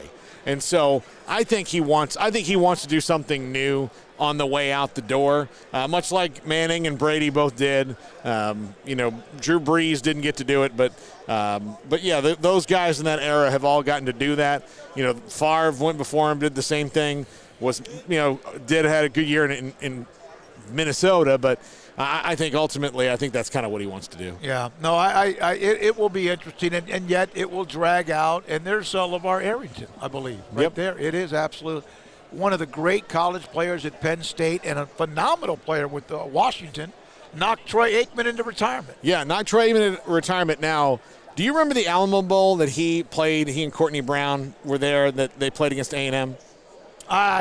Maybe. So my dad and I went to the game. And I think my mom might have gone too. Maybe it was just Dad. But that was Randy McCown was the quarterback at A&M, and I have never seen a quarterback who was a pretty tough dude. Randy McCown ran the option, not afraid of getting hit if you're an option quarterback. I have never, to this day, never seen a quarterback more in his head than Randy was that night about LeVar Arrington. So here we go. I knew this. I knew he'd get in. I knew he would. I had faith. Larry. So here in a second, all right, there you go. There. You know what I just said to him? Because I said, I can't believe they let you in. He goes, what do you mean you don't think they're going to let me in? Hey, I've known him since he was in high school. Larry Centers, Cardinals, NFL, SFA, Axum Jacks. And Tatum, let's get that up there. And Tatum High School, great. Yep. Yeah, it's been a long time, man. Are you on, and we've discussed this, if there's a bucket list of who can, as an athlete, in Phoenix, Arizona, pretty much get into anywhere you want to get into, are you on that bucket list? I don't know. I've been going for such a long time now. I think, people have a tendency to forget. But there are a few faithfuls still left out there and people who know the history of the Cardinals who recognize my name immediately. Well, I would say you and Aeneas Williams. You guys I saw him a second ago. You guys from that era especially you guys were the kind of the faces of that team. Maybe Eric Swan too with you guys, right? Yeah, I agree. I think that, the drawback is that we didn't win a lot of games. We played some good football and we had some great individual players. But for the most part, we didn't give the fans ultimately what they were looking for, and that was a winning product on the field. Larry, are you doing a comedy thing tonight? I am. How'd you know? Jose Feliciano. Okay. I know Jose. He's a great friend of mine. In fact, he has my life insurance. Okay. And he had sent me a graphic and said you were a part of a production tonight doing a little comedy deal. I am. Let's hope he doesn't have to pay out on that life insurance policy. No. But yeah, he's been a faithful attendee of the show. He's been there for a few years. We didn't do it the COVID year, but Jose has been there from the beginning, and I sincerely appreciate him for all his support that he's given us. Paul does. He does comedy. Okay. Yes, I do. It's look, I don't know what it's like being a professional athlete, but I can tell you being a professional comedian is a tough gig. It's fun, but it's hard. It's hard work. Is it true that you have to fail in order to succeed? Very much so. And you have to. When I first started out doing it, I had my first time I really bombed. and I was 22, and I was so depressed. I thought, that's it, I'm a fraud. It's all like, all the magic is gone from me, right? I had this run, and it's over. And the comedian I was the headliner that night was a guy named Mo Alexander, and he said, dude, I bomb all the time. I do this like 200 nights a year. They can't all be winners. They're not all good. You just have to know that you're funny and keep working at it and figure out where you messed up. So it is kind of like being, you drop a pass, you miss a shot, whatever it is, an athlete, and you just have to figure out what you did wrong. But, yeah, trying to figure out, like, where it went awry on a certain night, that's the hardest part, because then you're like, man, they really hated me. So you have to get it into your head that, you know what, I don't care what they think. I'm going to go up here and do this, and I'll worry about what happened on the way back. Yeah, well, hey, sounds a lot like football, I was going to say, you performed in front of thousands of people. I mean, you've been in the spotlight, moments of having to do something in pressure situations. Yeah, the key for me is just to focus on the task at hand, and all of this stuff kind of melts away. Everything around you, the crowd doesn't sound as loud the more you focus. So I think that's the key. In football anyway, I can't speak for comedy necessarily because I'm fairly new at it. So you're back in town. You've got that event going on. What are you doing now? Man, I'm doing as little as possible. I have a real estate portfolio that I manage, and that keeps me rather busy. I spend a lot of time with family. I'm a new grandfather, so that congratulations. Thank you. That's an exciting new chapter in my life. But I'm really just trying to just sit back and enjoy life, man. Enjoy my days and just grow as an individual. Larry, there's a picture of you hurdling when you were with the Cardinals, and obviously an incredible dynamic running back when you played the game. Is it James Washington? Who are you hurdling with the Cowboys? I didn't catch his name, but no, I think it was Larry Brown. Larry Brown. Yeah, eventual Super Bowl MVP Larry Brown. That same year. Yep. Yeah. So there are running backs that come through and go that, like, some guys can catch passes. Some, like, we had Eric Kramer on yesterday and said Barry Sanders was terrible at it. You raised it to an art form. You kind of were the standard of how you run routes out of the backfield. Do you wear that as a badge of honor about how you maybe took that forward a little bit? I do, especially now with the game, the evolution of the game, and how the backs are being utilized so much more in the passing game. I think the key for me was to excel at pass protecting. That was a key piece of the thing that got me on the field. And once I was able to get on the field, then I had the opportunity to make some plays, and that's how it started. And for you, like, a lot of times with running backs, especially, when the game was much more run-centered than it was now, you had a couple of routes that you ran, right? It was just kind of, a screen, maybe there's a flare. You had everything, and you had a kind of a legit route tree, didn't you? Yeah, everything pretty much stemmed from the option route where they isolated me on a linebacker who was usually bigger and slower. I kind of got the necessary depth to get the first down, go out, make a move, and I was the first option on the play. And I was able to excel on that. And from that one option route, they added other things that I could use and maybe get, kind of as a change-up. When you were at Tatum High School, was Coach Crawford there? No. It was Conway. James Conway. Yeah. I walked into a practice while I was working in television. First time I'd ever seen Larry. I heard about Tatum football.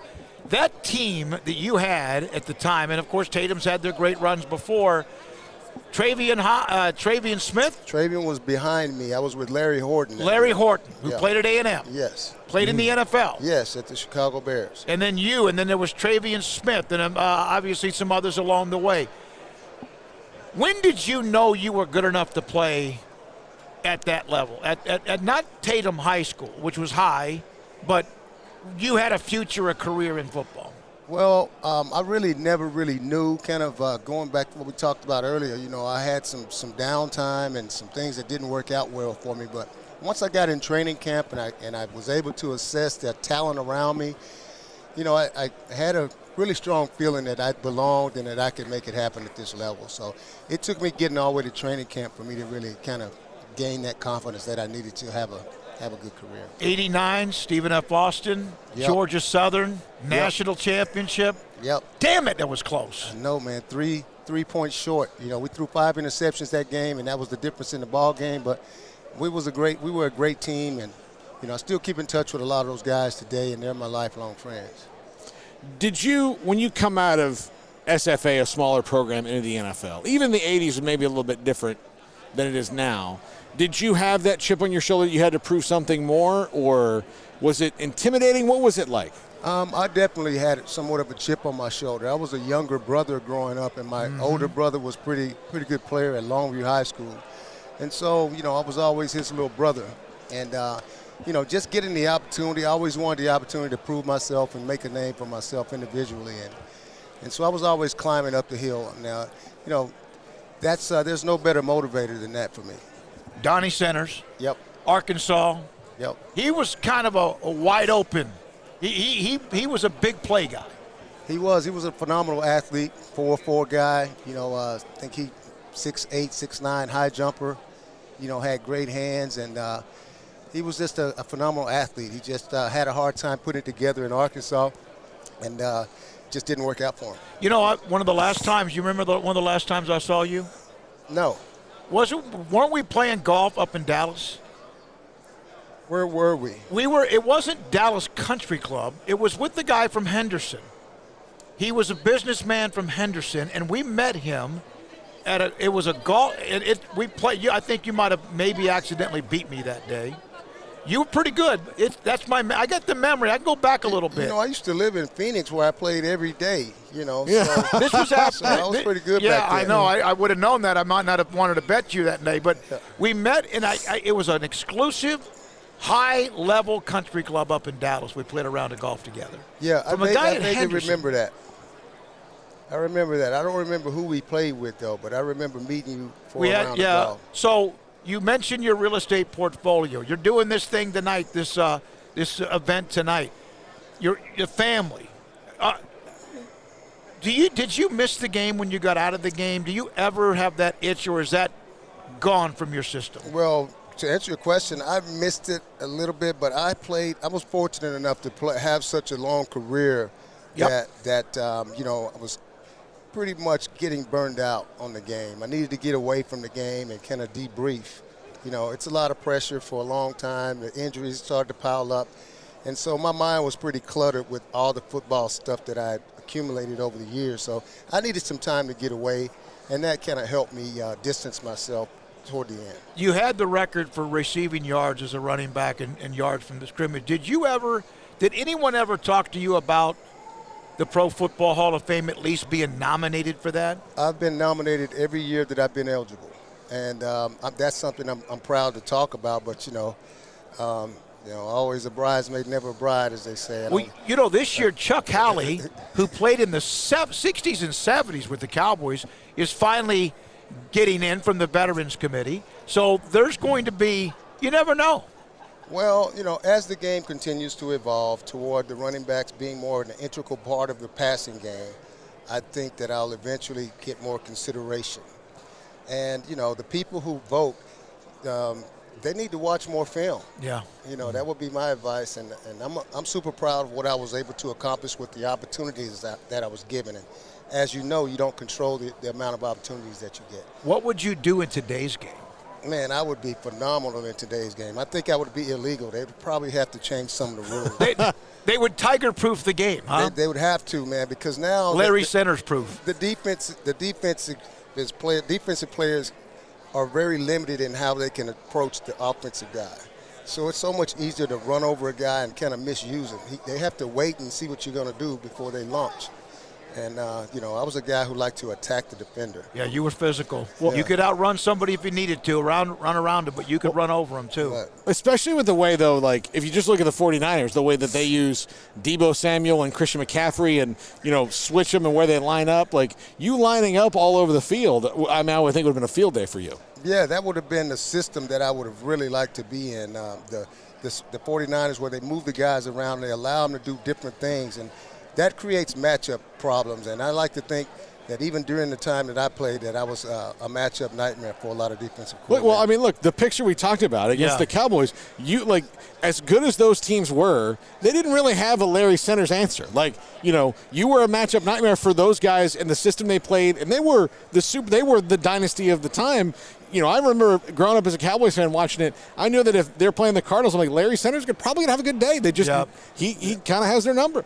Yeah, I did create a few matchup problems. I was, in a lot of cases, a little too quick for the linebackers and a little strong for the defensive backs. So that tweener position really boded well for me throughout my career. Darren Woodson, former Cowboys safety, another guy that's been considered for the Hall of Fame. He's doing something here with Sleep Number. He was here, talked to him for a second, and I mentioned that we had you coming up. He said, that's a good dude right there.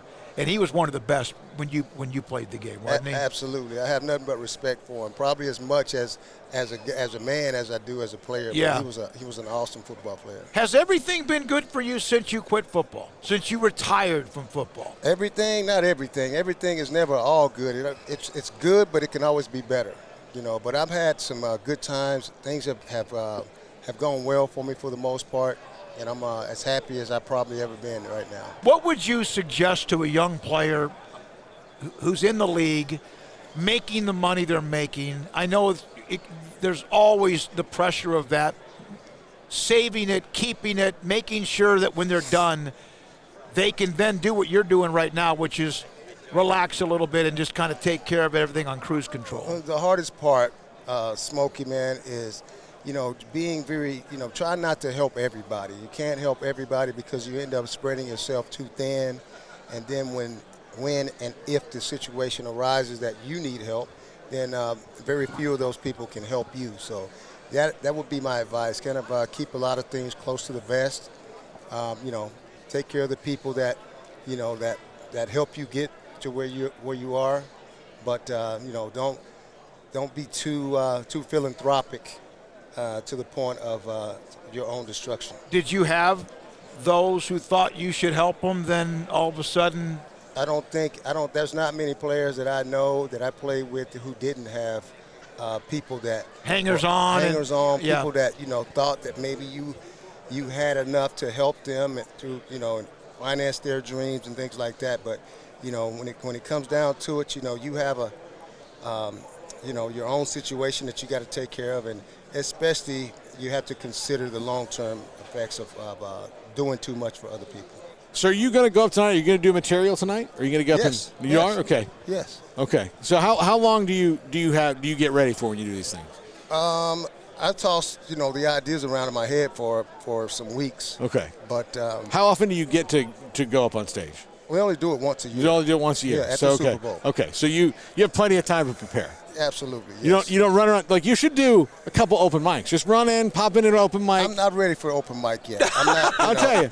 I'm not sure I can come back from bombing. Eminem wasn't even ready for open mic. Let me tell you, open mics are either the best thing or the worst thing because sometimes you'll go in, it'll be you and a couple other comedians, and depending on where they are, and somebody says, get open mic, great, I'll just go and say this in front of an audience. And then sometimes it's a guy and he plays like a really sad guitar song in front of you, and then you go like, great.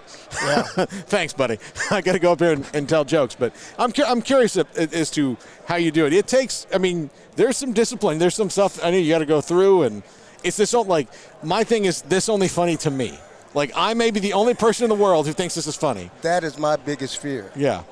Trying to say something that's funny to me, but everybody else is not quite entertained at it. Yeah. So that's the one. But, look, no fear on it. Like, the thing I always remind myself is look, I'm up here and you're out there. So again, I owe you a good show and a good effort. But again, you coming up here it's not, if I booed at a football game, you'd be like, that's great. You come down here and you try to run through Darren Woodson. You do it. Yeah, I used to say that to hecklers in the stands. Hey, if you came down here and put these pads on, you probably, have stuff running down your leg. I was going to say they'd pee on themselves. Yeah. That's what I'd like to see one time. Look, we've got plenty of extra equipment. It's an NFL team. Yeah. We'll throw some. You can come out and warm up with us for 10 seconds, and you tell me if you want to keep doing this. Yeah. When you played every game, no matter how deep into your career, did you get butterflies? No, no, not at all. Not late. And when I was a young player, and I remember getting butterflies when I was in middle school. Yeah. And, from that point forward, the butterflies went away. I played football for a long time. And so, you just back to the top, you just focus on what the task at hand is, what I'm trying to accomplish today, and you get ready to meet that challenge. And, the butterflies kind of faded away from me. As long as you played the game and you you survived the game physically. The benefits you hear about, they're better now. They could be better. They could be a lot better. Did the NFL take care of you? To some degree, I get my benefits, but again, I played for a long period of time, so my pension package is probably better than most, 14 seasons, but, it can always be better, especially from an insurance perspective. I see some sad stories of guys who play a long time and they get these injuries and they end up having to spend a lot of the money that they made on trying to have a better quality of life. And that's a sad situation. I'd like to see the NFL make more of a commitment to the well-being of the people who gave it all out on the field. You mentioned that you do comedy once a year at the Super Bowl. When did that start, and why and how did you get involved? It was we were at a charity golf tournament here in Arizona, and me and a few guys, Andre Reed and a couple of Bubby Brister, a few other guys sitting around the fire, and we came up with the idea, and we turned it into something that that was able, we were able to put it together and entertain people. People enjoyed it, and so we just we've continued to do it every year. It is tonight, Locker Room Laughs. You can go to lockerroomlaughs.com for more information. I will be there. Okay. I'm going to come out there and see you. Let's see. You've got Lewis Johnson. Billy D. Washington. Jake Plummer, who's been around here a little bit. Obviously, Larry Centers, among others. Michael Bankston. Yeah, okay, I remember Michael Bankston is a part of the, and Frank Sanders is going to be a part of that as well. Yeah. I will be out there. I'll be watching. Don't be one of those hecklers in the crowd, Smokey. How long have we known each other? Since forever. 80s? Ever, man. I remember you coming. You were with the station in Tyler, I think. KLTV Channel 7. I remember you coming out to my house and interviewing me, man. Way back, you were one of the first real interviews that I did. You know what? Yesterday we had Bobby Taylor on, and he said the same thing. Yeah. Because those are my, man. I miss those years. Yeah, you were East Texas sports, man. Thank you. Point blank. Appreciate period. that, And man. you still are in a lot of ways. Well, a lot of people's heart. Well, I love what I do, and I know you love what you do, and you do it well. Larry Centers, everybody. Again, Tatum High School, Stephen F. Austin, played for a national title, Hall of Fame candidate as well. Most of his career with the Cardinals, and a great friend. Great to see you. Thanks for coming down. Great to see you, Smokey. Larry Centers, Paul Catalina. I'm David Smoak, and this is 365 Sports. Pizza, burgers, and Bears football. There's no place around Waco that serves them all other than Bubba's 33. Come show your green and gold and enjoy some of Waco's best food and beverages while watching your favorite team, the Bears. When real Bears fans get hungry, Bubba's 33 is the #1 spot for ice-cold drinks, hand-stretched, stone-baked pizzas, and bacon-infused burgers. Join us for indoor or patio dining. Bubba's 33, Waco's restaurant and proud supporter of Baylor Bears football. Sick 'em, Bears. Baylor Scott & White, Southwest Sports Medicine and Orthopedics. The team physicians for Baylor Athletics, diagnosing and treating all sports-related injuries, including concussions. These specialists also provide orthopedic services for athletes and non-athletes alike, whether it's knee or shoulder pain, hand or wrist injury, orthopedic spine care, and even an arthritis and total joint clinic. Trust the doctors Baylor Athletics trusts. Baylor Scott & White, Southwest Sports Medicine and Orthopedics wants to get you back in the game. In the market for a quality metal building? Since 1943, Pioneer Steel & Pipe has helped Central Texas residential and commercial customers with metal building design, panel options, building components, and trim options. Pioneer Steel & Pipe's residential line is energy efficient, offers low maintenance, reduces insurance payments, is impact resistant, and carries up to a 45-year limited warranty. In addition, they can also help you find a metal building contractor for your project. Pioneer Steel & Pipe with locations in Waco and Bryan and at pioneersboys.com.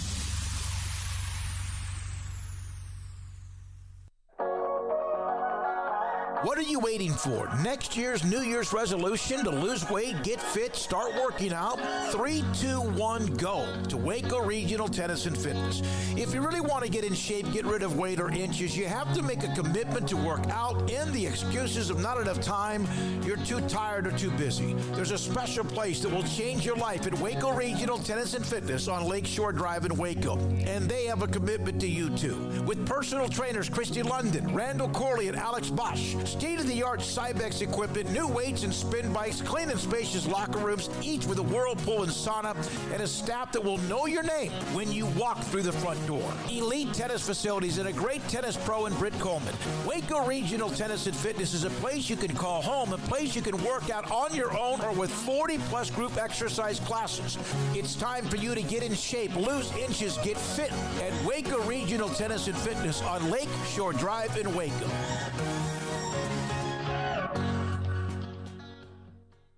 Hi, this is Paul Catalina. I recently got engaged to the love of my life, but the most important thing that I had to do before I popped the question was get that perfect ring.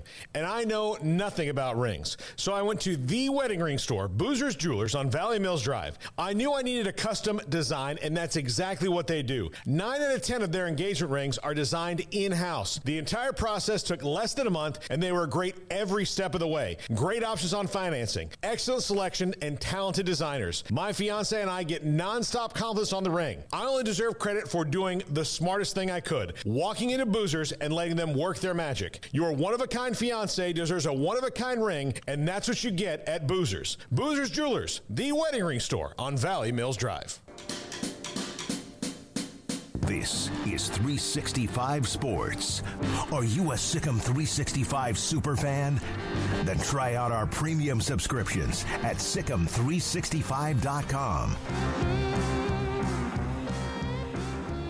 We're back here at Radio Row in Phoenix, Super Bowl 57. Scott Stevens with us. Also, Randy Grimes played at Baylor from Lee High School. Sikkim Bears. And now it's Legacy High School. I know. How about that? And so, I've known Randy Grimes forever, since the days you played in college and also in the NFL, Tampa Bay. And we've been on Radio Row. 14th year. 14, this is my 25th. Crazy. 14 for you. And, of course, an incredible story about life and playing football as well. And, Scott, your story with Cody. Let's start with that, if you don't mind. All right. With your son and sudden cardiac arrest and just that story. All right. Cody was 6'9", 300-pound left tackle, getting ready to go play football at Tarleton. He was just shy of high school graduation. Walked by me one day and said, "Dad, I'm tired. I'm going to take a nap," and never woke up. So that was our introduction to sudden cardiac arrest. I tried CPR, but you've got 6 minutes when they go down to get a CPR started and an AED on them, and unfortunately I didn't get there in time. So we started a foundation and got a law passed in Texas. Took 7 years, and in Texas, our student athletes, when they get a physical, there's now a box on that form that they can check and get an ECG. We obviously can't see our students' hearts, and their hearts change just like their outside changes, and the only way we're going to find it and prevent it is to do these ECGs. We do them for $20. We pull them out of class. It takes 5 minutes. Email the test to the cardiologist to read, and we find out whether they've got a problem or not. I was telling one of the men here in your booth that we screened his hometown, Oglesby, Texas. Yeah. Absolutely. We go to Gatesville every other year, which is where I grew up. All 10 well, of them? Oglesby drives to Gatesville and joins the Hornets to get their screening. Well, Oglesby's 10 people, but then there's like 10 million rattlesnakes. That's what it's known for. The passion that you have for but it's for high school students. It's not. I mean, what you're doing is amazing, by the way. Well, thank you. It's middle school and high school. The criteria that we read the ECGs to is for 12-year-old to 25-year-olds. We're looking for structural and electrical problems in the heart. It's not like you and I would have blockage or something like that, Sure. but we're looking for things that are genetic, and you don't know till it hits you. And we saw with DeMar how fast you go from full NFL speed and have a sudden cardiac arrest, and all of a sudden you're dead. And the only way to stop that is to get that CPR started, get the AED going. But Scott, my message is prevent it. Yeah. Scott tells it so good too. a little closer. Yeah, there you go. The physicals that we got back when we were in high school are the same physicals they get today. And all you have to do is turn your head and cough, and yeah. You're not really going to die from any hernias, Yeah, but no. Heart issues are a little more important. Stethoscope's a wonderful tool, 200-year-old technology in a gym full of 500 kids. You're going to miss 80% of the heart abnormalities that can cause sudden cardiac arrest. Yeah. We can add that ECG and take it to 86% of catching them. Catching them instead of the opposite way. You have, of course, been on Radio Row many times. How did you and Scott get together and help him do what he's doing and maybe educate America. Well, and me and Scott used to coach Little League Baseball together. Is that right? We've been friends since college, and I was around Cody. I knew Cody when he was wee tall, before he was 6'9", 300 pounds, that's for sure. But our families have been friends, and we went through this with him, and, I just love this message that he's taken out of all this. And, he's helped hundreds and hundreds of kids with this test. They've detected different abnormalities, and they've saved a lot of lives. So, man, how can you not support this? This is our children are our greatest commodity, Yeah, they're our future, our present, too. You said it took 7 years. Why does it take 7 years? Anything you try to do in Austin is a marathon. It's not a sprint. And the first year I went over there, I went with a piece of paper that I had written and said, this is a bill, let's make this a law. Right. And kind of got laughed around the Capitol a little bit but by the 7th year when I was back over there, had a warrior, the Dan Huberty, a state rep that was chairman of the education committee, and he told the House, he said, you will vote for this or you won't get anything out of my committee. I mean, it was that powerful of a message from Dan, and the governor got behind it, the lieutenant governor got behind it. They saw that we could screen kids. We were going all over the state doing it, from El Paso to the Valley to Muleshoe, Texas, to Oglesby, Texas, wherever we needed kids screened, we were doing it, and we'd been doing it for 7 years by then. When you saw the DeMar Hamlin story, I don't know, were you watching the game live? Yeah. Well, I mean, as a former guy that used to have collisions on every single snap, we discuss your body and how it's broken down at times and painkillers and all of that. Did you ever have a moment, anything near that, at watching the game, playing the game, teammates or anyone? Well, obviously I've been knocked out, but I never got up like he did. But he actually stood up and then fell back dead. First thing that hit was the back of his head. So, no, I've never had anything like that. But I've been knocked out and laid completely unconscious on the turf. And that's scary enough, as it is. But this is this was a whole new level, something that happened out on the field like that. And thank goodness that they had the medical apparatuses out there to help, the defib, the guys that could get there and give the life support as fast as they did. So what is your background? This is obviously a passion because of Cody. That's your son. And he's gone. What is your background? Because you seem to have a little medical background or something in you. No, not really. I'm a real estate appraiser. But I'll tell you this, whenever I started this mission, I would go to cardiologist continuing education and sit in the back of the room with my iPad and try to keep up. And I could keep up on everything except that when they said, and here's how to read an ECG. I really didn't want that knowledge. I thought I'd be too dangerous if I knew how to do it myself. So, Randy, this is, you said the 14th one? 14th Seems like year. It's been longer than that. No, 14. And your story, of course, is great. Baylor, unbelievable player, NFL as well. And you're still educating people as well with what you've been through in life as far as painkillers and addiction and et cetera. And mental health issues. Yeah. My message is that it's okay to not be okay, but you got to raise your hand and ask for help. There's hope and help out there, but you got to ask for it.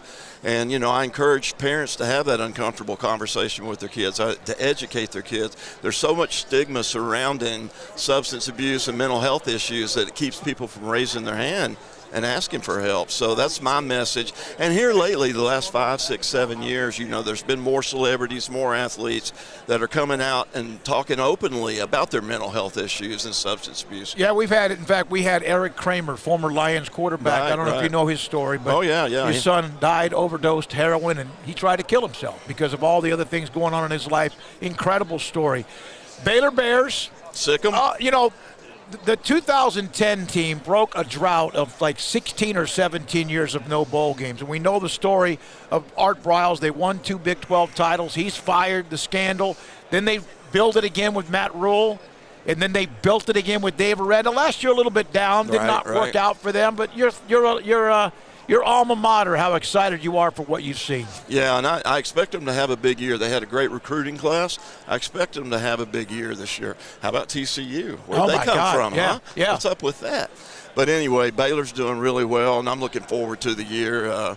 The conference is changing a lot this year, so it's going to be interesting. We had the Cincinnati head coach, Scott Satterfield, on yesterday. We've had Yormark, the commissioner, and Brigham Young and UCF with Gus Malzahn and Houston or whatever. And of course, that's going to be different. It is different. And Texas and OU, they want to leave. They're going to be leaving here at some particular point. But the history and the way college football, the face of it, has changed. NIL, transfer portal, realignment, teams coming and going. No more smash mouth Southwest Conference. No. Yeah, well, and you're right. It's wide open and lit up. And Randy Grimes is a great friend of mine. And, again, for what you do, Scott, with Cody, and it's Cody Hodges or Cody Stevens Foundation. Is that correct? That's correct. .org, and it's spelled with a PH. Stevens is PH. Okay. And so 7 years it took you to get it done, and now here you are. I need 49. You couldn't get you need 49 other states to do it? I need 49 more states. Well, you're at a great place to get your story out, let me tell you. Yes, and with a great man, Randy Grimes. Thanks to you. Oh, no, we do this. Thank you very much. Good luck to you. And Oglesby, Texas in the house, along with Gainesville, Texas. This is Super Bowl 57 in Phoenix, Radio Row, and 365 Sports. Y'all listen up. Let me tell you something about group meals from Rudy's Barbecue. It's got all you need for all the folks you gotta feed, smoked meat, sides, and more. There's everything down to the tablecloth, just like the one that you see at the store. At a bridal shower, it's better than flowers. In a long business meeting, it'll pass the hours. It'll feed all the cousins at a family function. It's better than potluck at a church luncheon. Next time you need to feed 10 or more, call and order a Rudy's group meal. Next in line. Stepping into a new pair of boots is great, but stepping into the boots of a U.S. Army officer can also add confidence and leadership skills to your son or daughter's career path. There are more than 150 occupational specialties to help them find the best fit for their future. See all the things your son or daughter can achieve in our boots at GoArmy.com. U.S. Army Waco Recruiting Company, 254-598-8131 or 254-776-1543. Riverbend Liquor and Wine, Lakeshore Drive, North 19th Street, right behind the bank, is a hidden gem in Waco. If you're a fan of bourbon, especially local Texas bourbons, that's where you gotta go. Balcones, TX, Devil's River, whatever it is, they've got it. Riverbend Liquor and Wine, plus the best selection of craft beers in Waco, seasonally churned out throughout the year. Whether it's spring, summer, fall, or winter, Riverbend Liquor and Wine, best selection of craft beers, a speedy drive-through window, and excellent customer service. Find out more on Instagram or just go by and see them. Lakeshore Drive at North 19th Street behind the bank. There are 26 letters in the alphabet, over 600,000 words in the dictionary, and just 3 of them said together can change everything. Let's order pizza. Those 3 words lead to dough made from scratch and 3 fresh signature cheeses that blanket golden crust in a heavenly melt on Marco's Pizza that'll blow your mind. So visit Marcos.com to order and stop by Marco's Pizza in Belmead, China Spring, Woodway, and in Robinson. Marco's. Pizza lovers get it.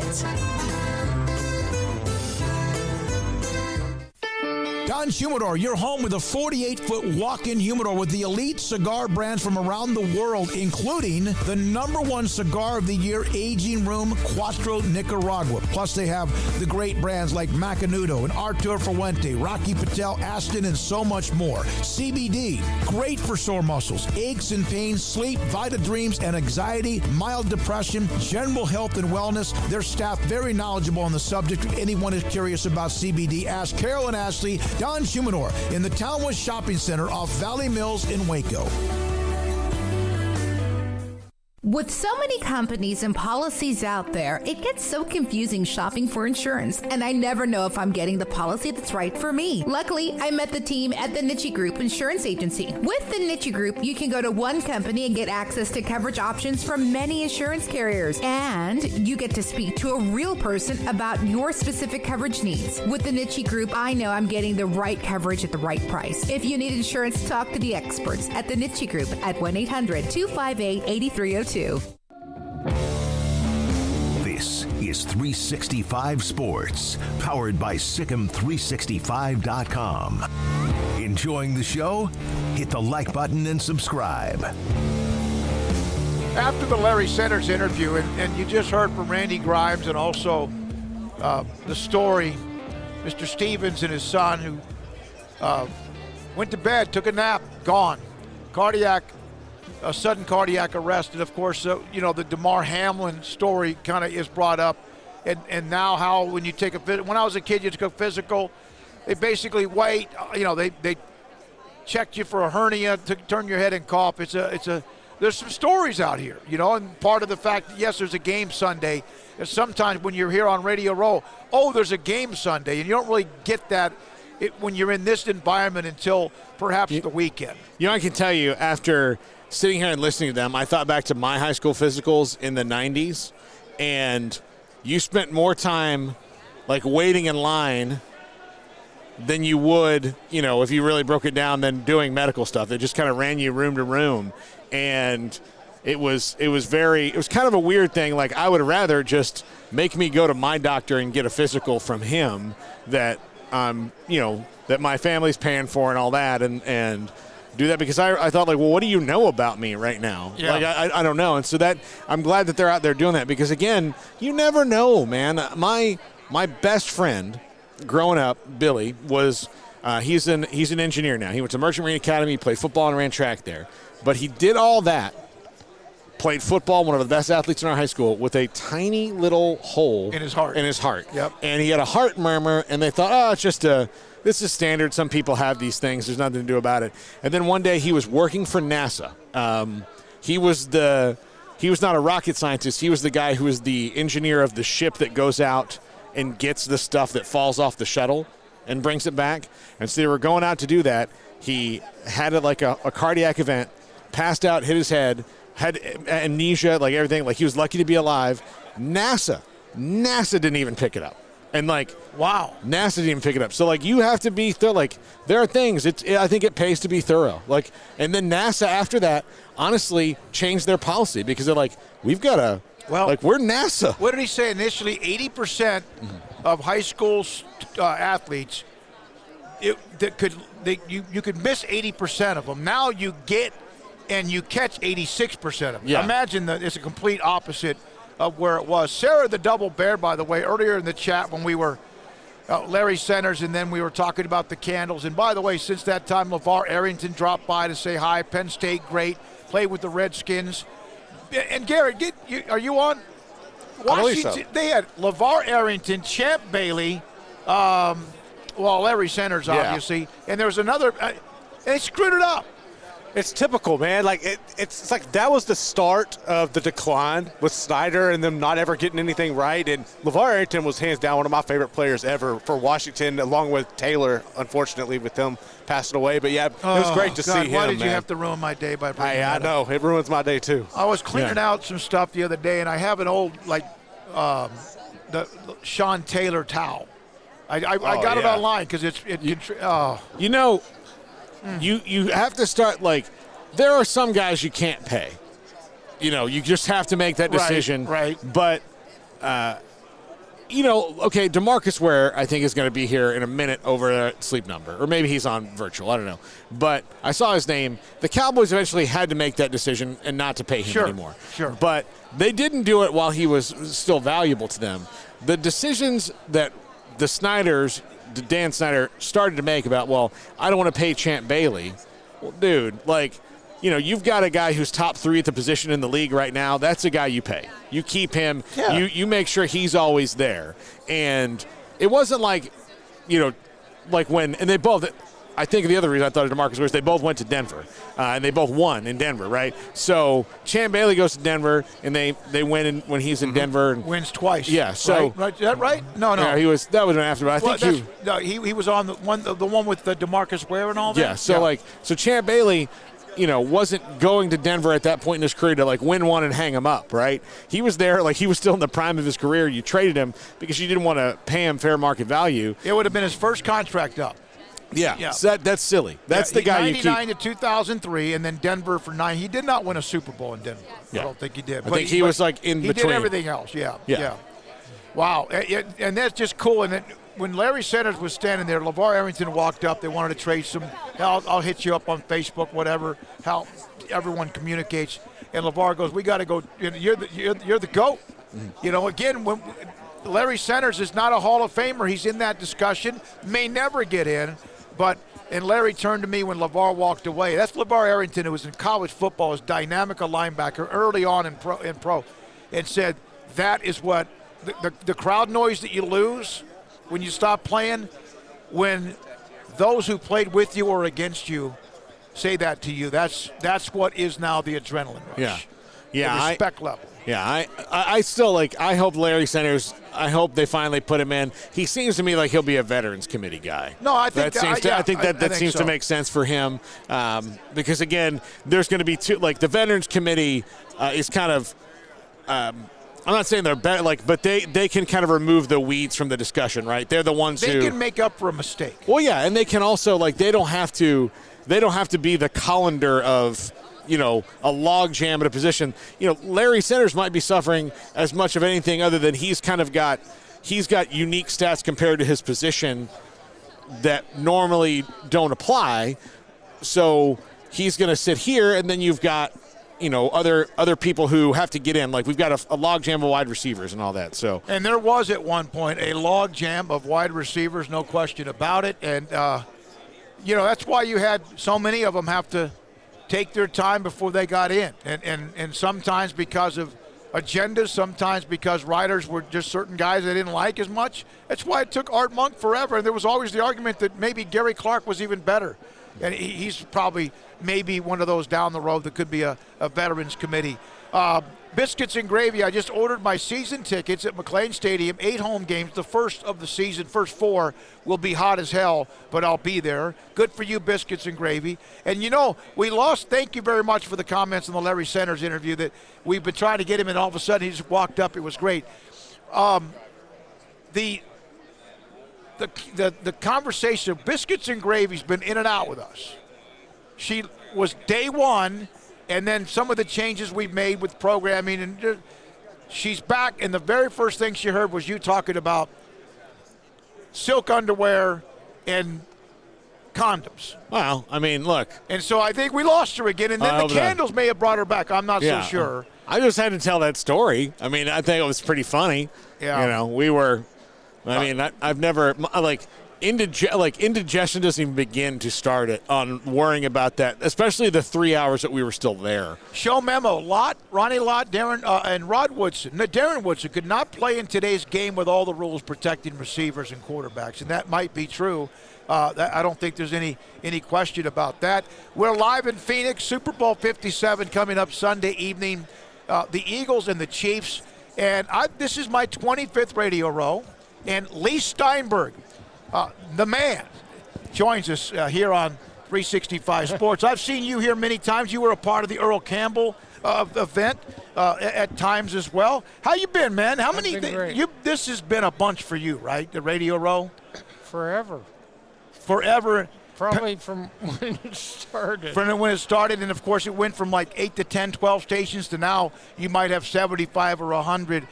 So in your business, how much has it changed in just recent years? Has it changed much negotiating, the salary cap's going up again? And how do you keep up with it, man?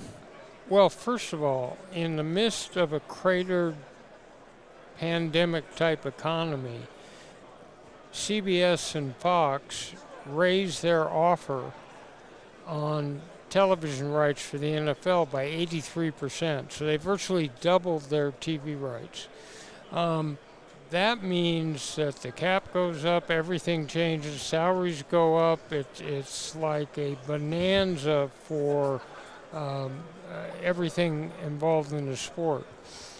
That's changed.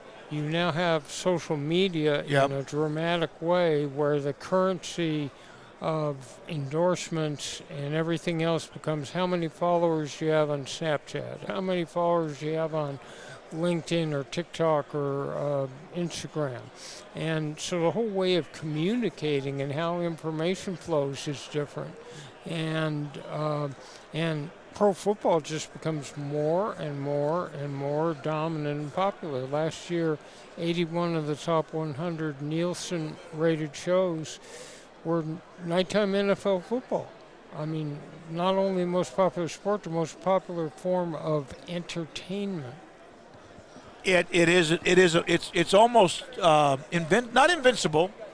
It's not invincible as far as a product, but it's pretty damn close, isn't it? It's dominating this country, and it's supported by fantasy sports. It's supported by merchandise and memorabilia. There's a whole lot that supports it. What's changed for you in recruiting athletes now? Because it is, when you started, you were an agent and you could be an entertainer. Now you have entertainers who are in that business, which obviously, there's some glitz and glam to some of the agencies out there, and you have different competitors. Obviously, you're going to go for what who you think you can help and who you think is a fit for your agency and what you can do for them. But it's different now than it used to be, because it was just agents doing agent things, and now it's people who are business-oriented or entertainment-oriented over that as well. So that roll-up occurred where entertainment and sports converged, and the real interest of some of the entertainment groups is not just the fee from negotiating a player contract.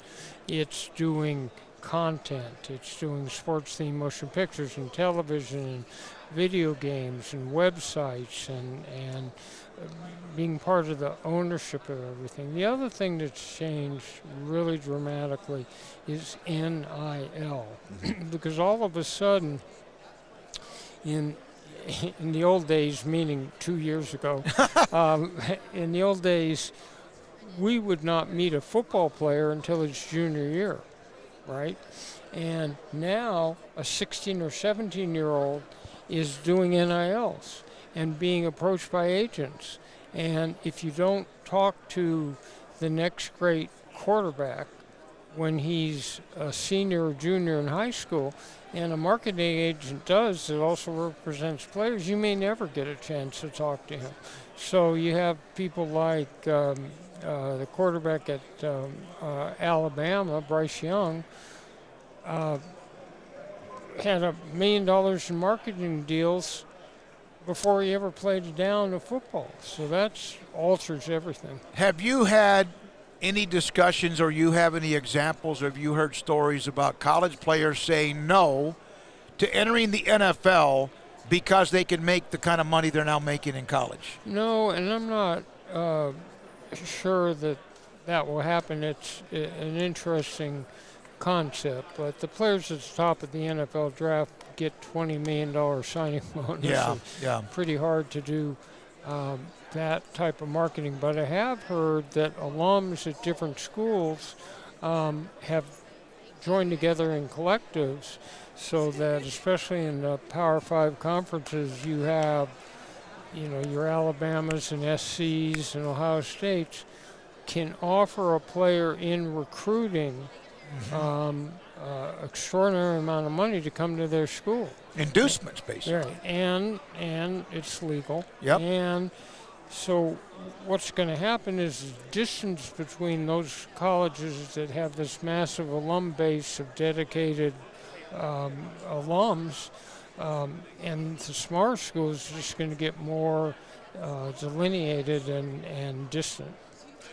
Lee Steinberg has represented some of the greatest quarterbacks to ever play the game, including one right now in Patrick Mahomes. But you had the great quarterbacks, and you've always been able to have kind of that niche. Why? Well, David, I think that very early I learned that in football, it's the quarterback, stupid. If only general managers and some coaches would understand that. No, but you saw that this was the player that got a premium in contracts, got drafted higher than might otherwise be the case in the initial draft, played a long career. The whole game's focused on, Patrick Mahomes playing against the Eagles, Jalen Hurts, and they're like the movie stars. So a lot more revenue base coming from them, and they can make more of an impact in role modeling like we ask them to do at the high school, collegiate, and professional level. And you know, all of a sudden, Tyler, Texas, the birthplace of champions. Yeah, no, absolutely. No, you're right. And Craig, who does a show with us, who's not here this week, but he did Patrick Mahomes' games when he was at White House High School. I love it. Yeah, I mean, and again, when did you first hear about him? Was he at Tech, or did you know even before that? No, at Tech. Yeah. At Tech. We were in Tyler, and I was with Earl Campbell and Gary Baxter, and they were trying to do a health and wellness center in Tyler, and we happened to meet with the mayor and his wife. We were having dinner at this pretty restaurant downtown, and they were talking about Patrick Mahomes, and the mayor's wife was saying, "Oh, but he won't be on your radar because he's just going to play baseball," and but we're pretty hyper-focused. I thought he was a pretty fair football player and he might have a chance. And then it turned out that he had baseball gifts, but he just loved football. Yeah. And then the next thing led to a meeting. Patrick Sr. was in Grapevine, Texas for a baseball tournament, and we met with he and Randy, and that got it started. He is, and it's funny to me now that, like, if you go back and look at the video of the draft and people going, wow, I don't know about this guy and Texas Tech and all that, it seems kind of silly now that anybody would have ever, like, doubted it, but he was not the first player taken. He was 12th overall. 10. Deshaun Watson was 12th. They're right there. So, like, the two most gifted quarterbacks in that class were probably lower down. And but those days, that's probably maybe one of the more stressful days when you've got, like, a guy like Patrick, or was that, did you expect that to be that way? Not really, because it was not stressful. It was exciting because teams talk openly to us in scouting. If a team is going to take a quarterback, they're going to talk with the agent about it first, if they trust him, not to cross-fertilize. So at that point, we were aware of Kansas City's interest, we were aware of Houston's interest, we were aware of New Orleans' interest. So it was just, what's somebody going to trade ahead of New Orleans or Houston? And Kansas City seemed very determined. So we knew it would be around the 10, 11, 9 spot. So you carefully prepare Patrick for that and the family for that. So everybody sort of knew what was coming. It'd be somewhere there. You know, he's got, obviously, when you get drafted where he's drafted, and then who you are as a player, and he's a great young man, too. I mean, hell of a quarterback, but an incredibly good, gifted, and a caring young man.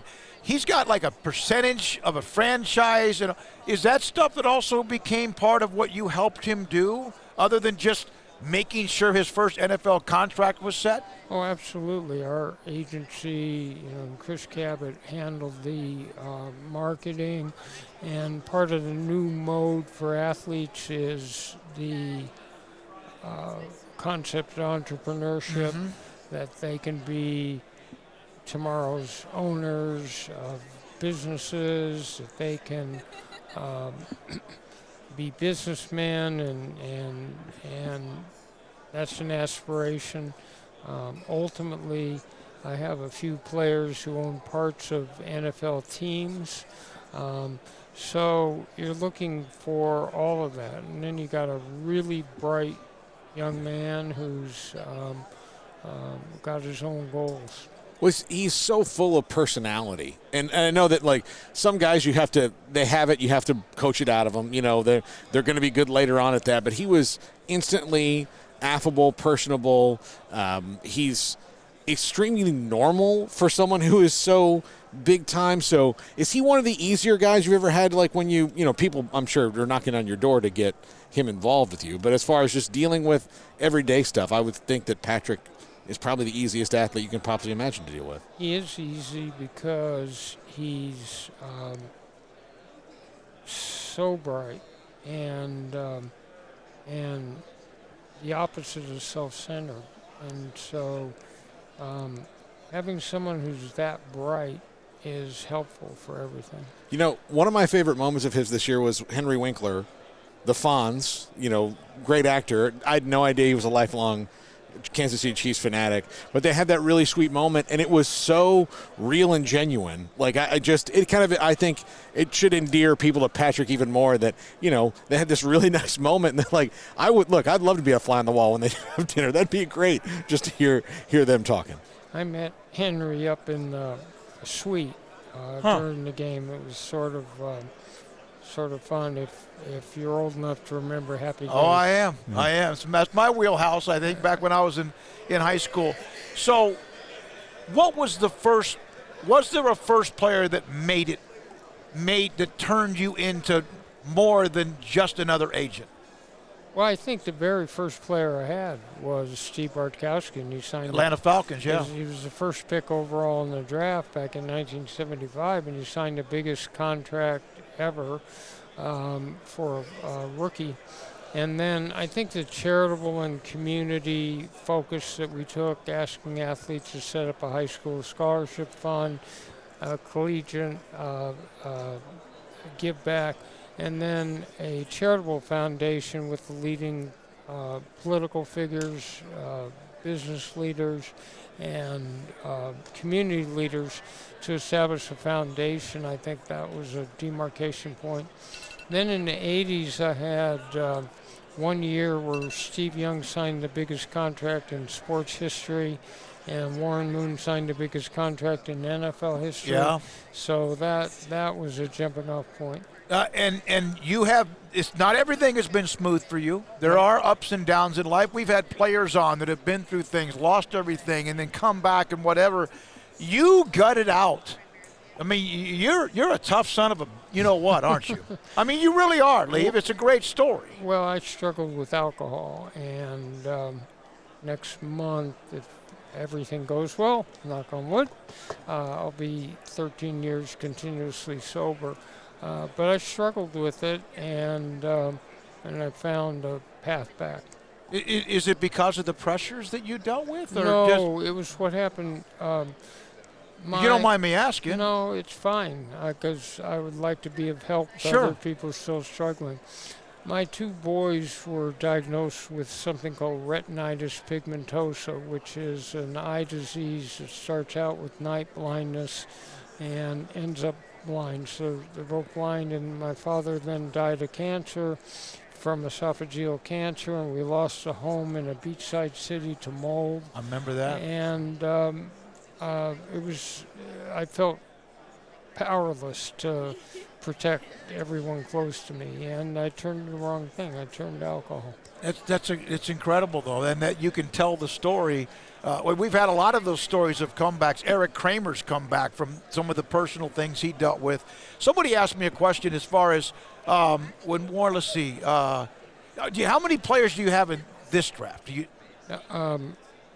We've got about 5 or 10, but I can't go through them all. Oh, no, that's fine. But you're constantly going to have your hand in that mix. Right. We've got a whole younger generation of agents that is hyperactive. I keep my hand in, but, it's their time. Does having Patrick Mahomes or others you've had, does that help you win recruiting battles? Of course. Sure. Yeah. Players want to go to an agent they think is handling similarly situated players. So you want to be a first rounder. Well, I've had 64 first-round draft picks. You want to be a franchise quarterback. You want to be, so they'll analogize. The most important thing is to take care of your current clients, not worry about recruiting next year's clients, because happy clients will be the best way of adding new ones. So that's what we do with our sponsors as far as what we do every day. I mean, it's been great with what we do. Lee Steinberg is with us here at Super Bowl 57 Radio Row NFL Media Headquarters. So for our viewers, and some may know this, some may not, it's pretty famous about you, but you were one of the main inspirations for the movie Jerry Maguire. How much input did you have in that of them talking to you about what you do? Because it is the one thing, even before I met you and we started Super Bowls, you knew about you was that you were very personal with it, like deep with the clients, and it wasn't just send me a sheet of paper, I'm going to send you back a sheet of paper until we get to a number where my client will stop asking me questions. So Cameron Crowe, the director-writer of Jerry Maguire, came to me in 1993 and asked if he could follow me around for a film that would center on the character of a sports agent. And he had written a book about posing as a student in a California high school that was called Fast Times at Ridgemont High. And I thought the movie was hilarious, so I said, okay. And he went everywhere I went for the next year and a half. He went to the draft with me in New York where Drew Bledsoe was drafted. He came to Pro Scouting Day at USC. He came to the league meetings where I was showing off a free agent, Tim McDonald. He came to games with me, he came to the Super Bowl, and I told him lots and lots of stories. And then he wrote a script, and I vetted it as technical advisor, and there's a lot of life there up on the screen. And then I worked with the actors. I took Cuba Gooding Jr. down to the Super Bowl here in Arizona and made him pretend he was a wide receiver all week. And that's awesome. I actually had to show the quarterback in the film, played by Jerry O'Connell, how to throw a spiral because he had gone to NYU and they didn't have football there. Well, I mean, Cuba won an Academy Award for that. Yes, so it was a great movie, and that's awesome. Okay, we had Barry Switzer on once, and we were asking him about recruiting, and I asked him about the one player that got away, and he mentioned Earl Campbell, that basically Oklahoma almost had Earl, who was a great friend and obviously one of the great people of all time. Was there one that ever got away from you that is the one, or you had so many? Young and Aikman, and now you got Mahomes. We've mentioned Warren Moon. Well, I had that wonderful year where I picked Ryan Leaf over Peyton Manning. Oh, that was there you go. Hey, look, there's another comeback story right there, Ryan. Yeah, that's another great story. Yeah. I mean, but no one. Well, you would never remember that Ryan was considered the better long-term prospect. No. Well, no, people don't want to remember that now. I mean, like that was at the time. That was the way it was. And I had done, there was a previous situation where it was Rick Meyer and Drew Bledsoe. And I had picked the lesser-known player, and Drew Bledsoe, and he became the first pick in the draft and made Pro Bowls and took a team in the Super Bowl. So. I know you got to run, and we appreciate you every year. It's been fantastic. Your party, you've got another one. You do. It is truly. You used to walk around Radio Row with these placards of tickets, and it's incredible what it raises money for, and you've done that forever. So this will be 36, and we're holding it at the Arizona Diamondbacks minor league baseball park, raising money for the homeless.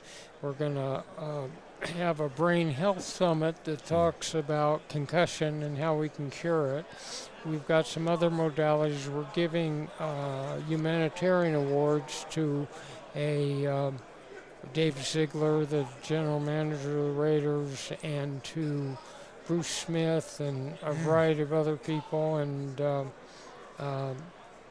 it'll be a good place for networking and learning and all the rest. It's a fantastic event. It is as classy as it could be. Thank you. Man, we appreciate that. You said that the new generation of agents and all that. Do you still get your competitive juices?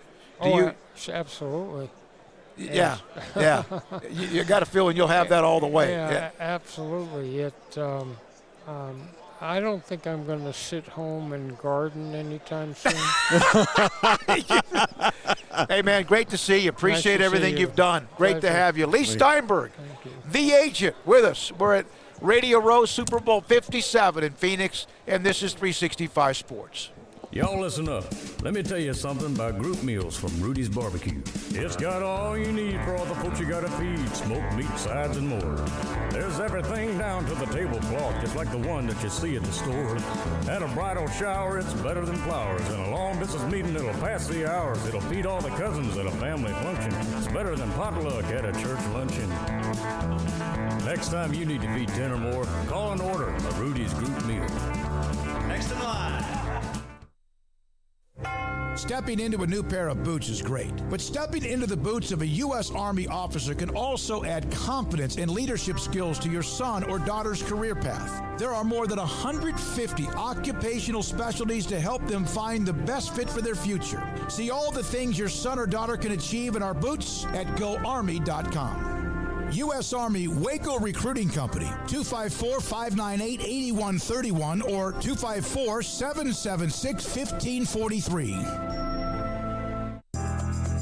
Riverbend Liquor and Wine, Lakeshore Drive, North 19th Street, right behind the bank, is a hidden gem in Waco. If you're a fan of bourbon, especially local Texas bourbons, that's where you gotta go. Balcones, TX, Devil's River, whatever it is, they've got it. Riverbend Liquor and Wine, plus the best selection of craft beers in Waco, seasonally churned out throughout the year. Whether it's spring, summer, fall, or winter, Riverbend Liquor and Wine, best selection of craft beers, a speedy drive-through window, and excellent customer service. Find out more on Instagram or just go by and see them. Lakeshore Drive at North 19th Street behind the bank. There are 26 letters in the alphabet, over 600,000 words in the dictionary, and just 3 of them said together can change everything. Let's order pizza. Those 3 words lead to dough made from scratch and 3 fresh signature cheeses that blanket golden crust in a heavenly melt on Marco's Pizza that'll blow your mind. So visit Marcos.com to order and stop by Marco's Pizza in Belmead, China Spring, Woodway, and in Robinson. Marco's. Pizza lovers get it. Don's Humidor, your home with a 48-foot walk-in humidor with the elite cigar brands from around the world, including the #1 cigar of the year, Aging Room Cuatro Nicaragua. Plus, they have the great brands like Macanudo and Artur Fuente, Rocky Patel, Aston, and so much more. CBD, great for sore muscles, aches and pains, sleep, Vita Dreams, and anxiety, mild depression, general health and wellness. Their staff very knowledgeable on the subject. If anyone is curious about CBD, ask Carol and Ashley. Don's Humidor in the Townwest Shopping Center off Valley Mills in Waco. With so many companies and policies out there, it gets so confusing shopping for insurance, and I never know if I'm getting the policy that's right for me. Luckily, I met the team at the Niche Group Insurance Agency. With the Niche Group, you can go to one company and get access to coverage options from many insurance carriers, and you get to speak to a real person about your specific coverage needs. With the Niche Group, I know I'm getting the right coverage at the right price. If you need insurance, talk to the experts at the Niche Group at 1-800-258-8302. This is 365 Sports, powered by Sikkim365.com.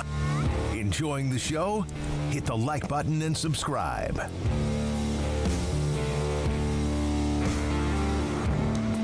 We're back, Super Bowl 57.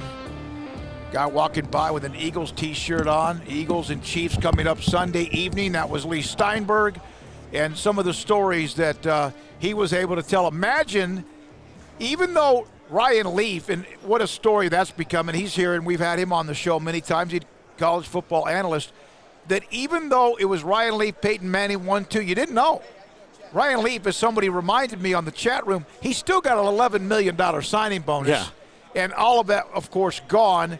But despite picking Leaf over Manning, he got $11 million signing bonus, and Steinberg got a pretty good chunk of that. Yeah. So, all right, we're joined by John Machota, theathletic.com, with us on 365 Sports. If I asked you to fill in the blank, John, the Cowboys are not here this week because? Oh, that is a great question. It's hard to just say one thing, but if I had to say one thing, it'd be a lack of playmakers. I thought after Tony Pollard went down in the San Francisco game, they were in a lot of trouble. They just didn't have that other perimeter player opposite of CeeDee Lamb really step up. Now, you could also make the case that if Dak played better, they would have advanced, and who knows if when they played the Eagles how that would have went. They certainly match up with the Eagles very well, and it would have been interesting to see both teams at full strength because we haven't seen them play each other at full strength this year. But I think if I only could answer one, it's that they were short on. They needed another perimeter playmaker to play at an elite level, and they just really never got that. John, it was interesting to me, and I know this has been 10 days or so, maybe now, but Jerry Jones kind of, I guess it was at the Senior Bowl, admitting about they mishandled Amari Cooper and the value and overestimating Jalen Tolbert. I'm paraphrasing there. What did you get out of that? Was that kind of an admission of an oopsie there, or how would you describe that? Yeah, it was an admission that they didn't add enough at wide receiver. He has no regrets about the Amari Cooper situation and moving on from him and his contract. He thought and they thought that they would get more out of Michael Gallup and Jalen Tolbert. And you throw into the mix James Washington, and now all of a sudden you have three receivers. They were expecting more from every one of them, and they didn't get it from not one of them. And now with Michael Gallup, I'm not completely convinced that all of a sudden he's just lost it. I think he's just a year removed from less than a year removed from a serious knee injury, the first major injury of his career.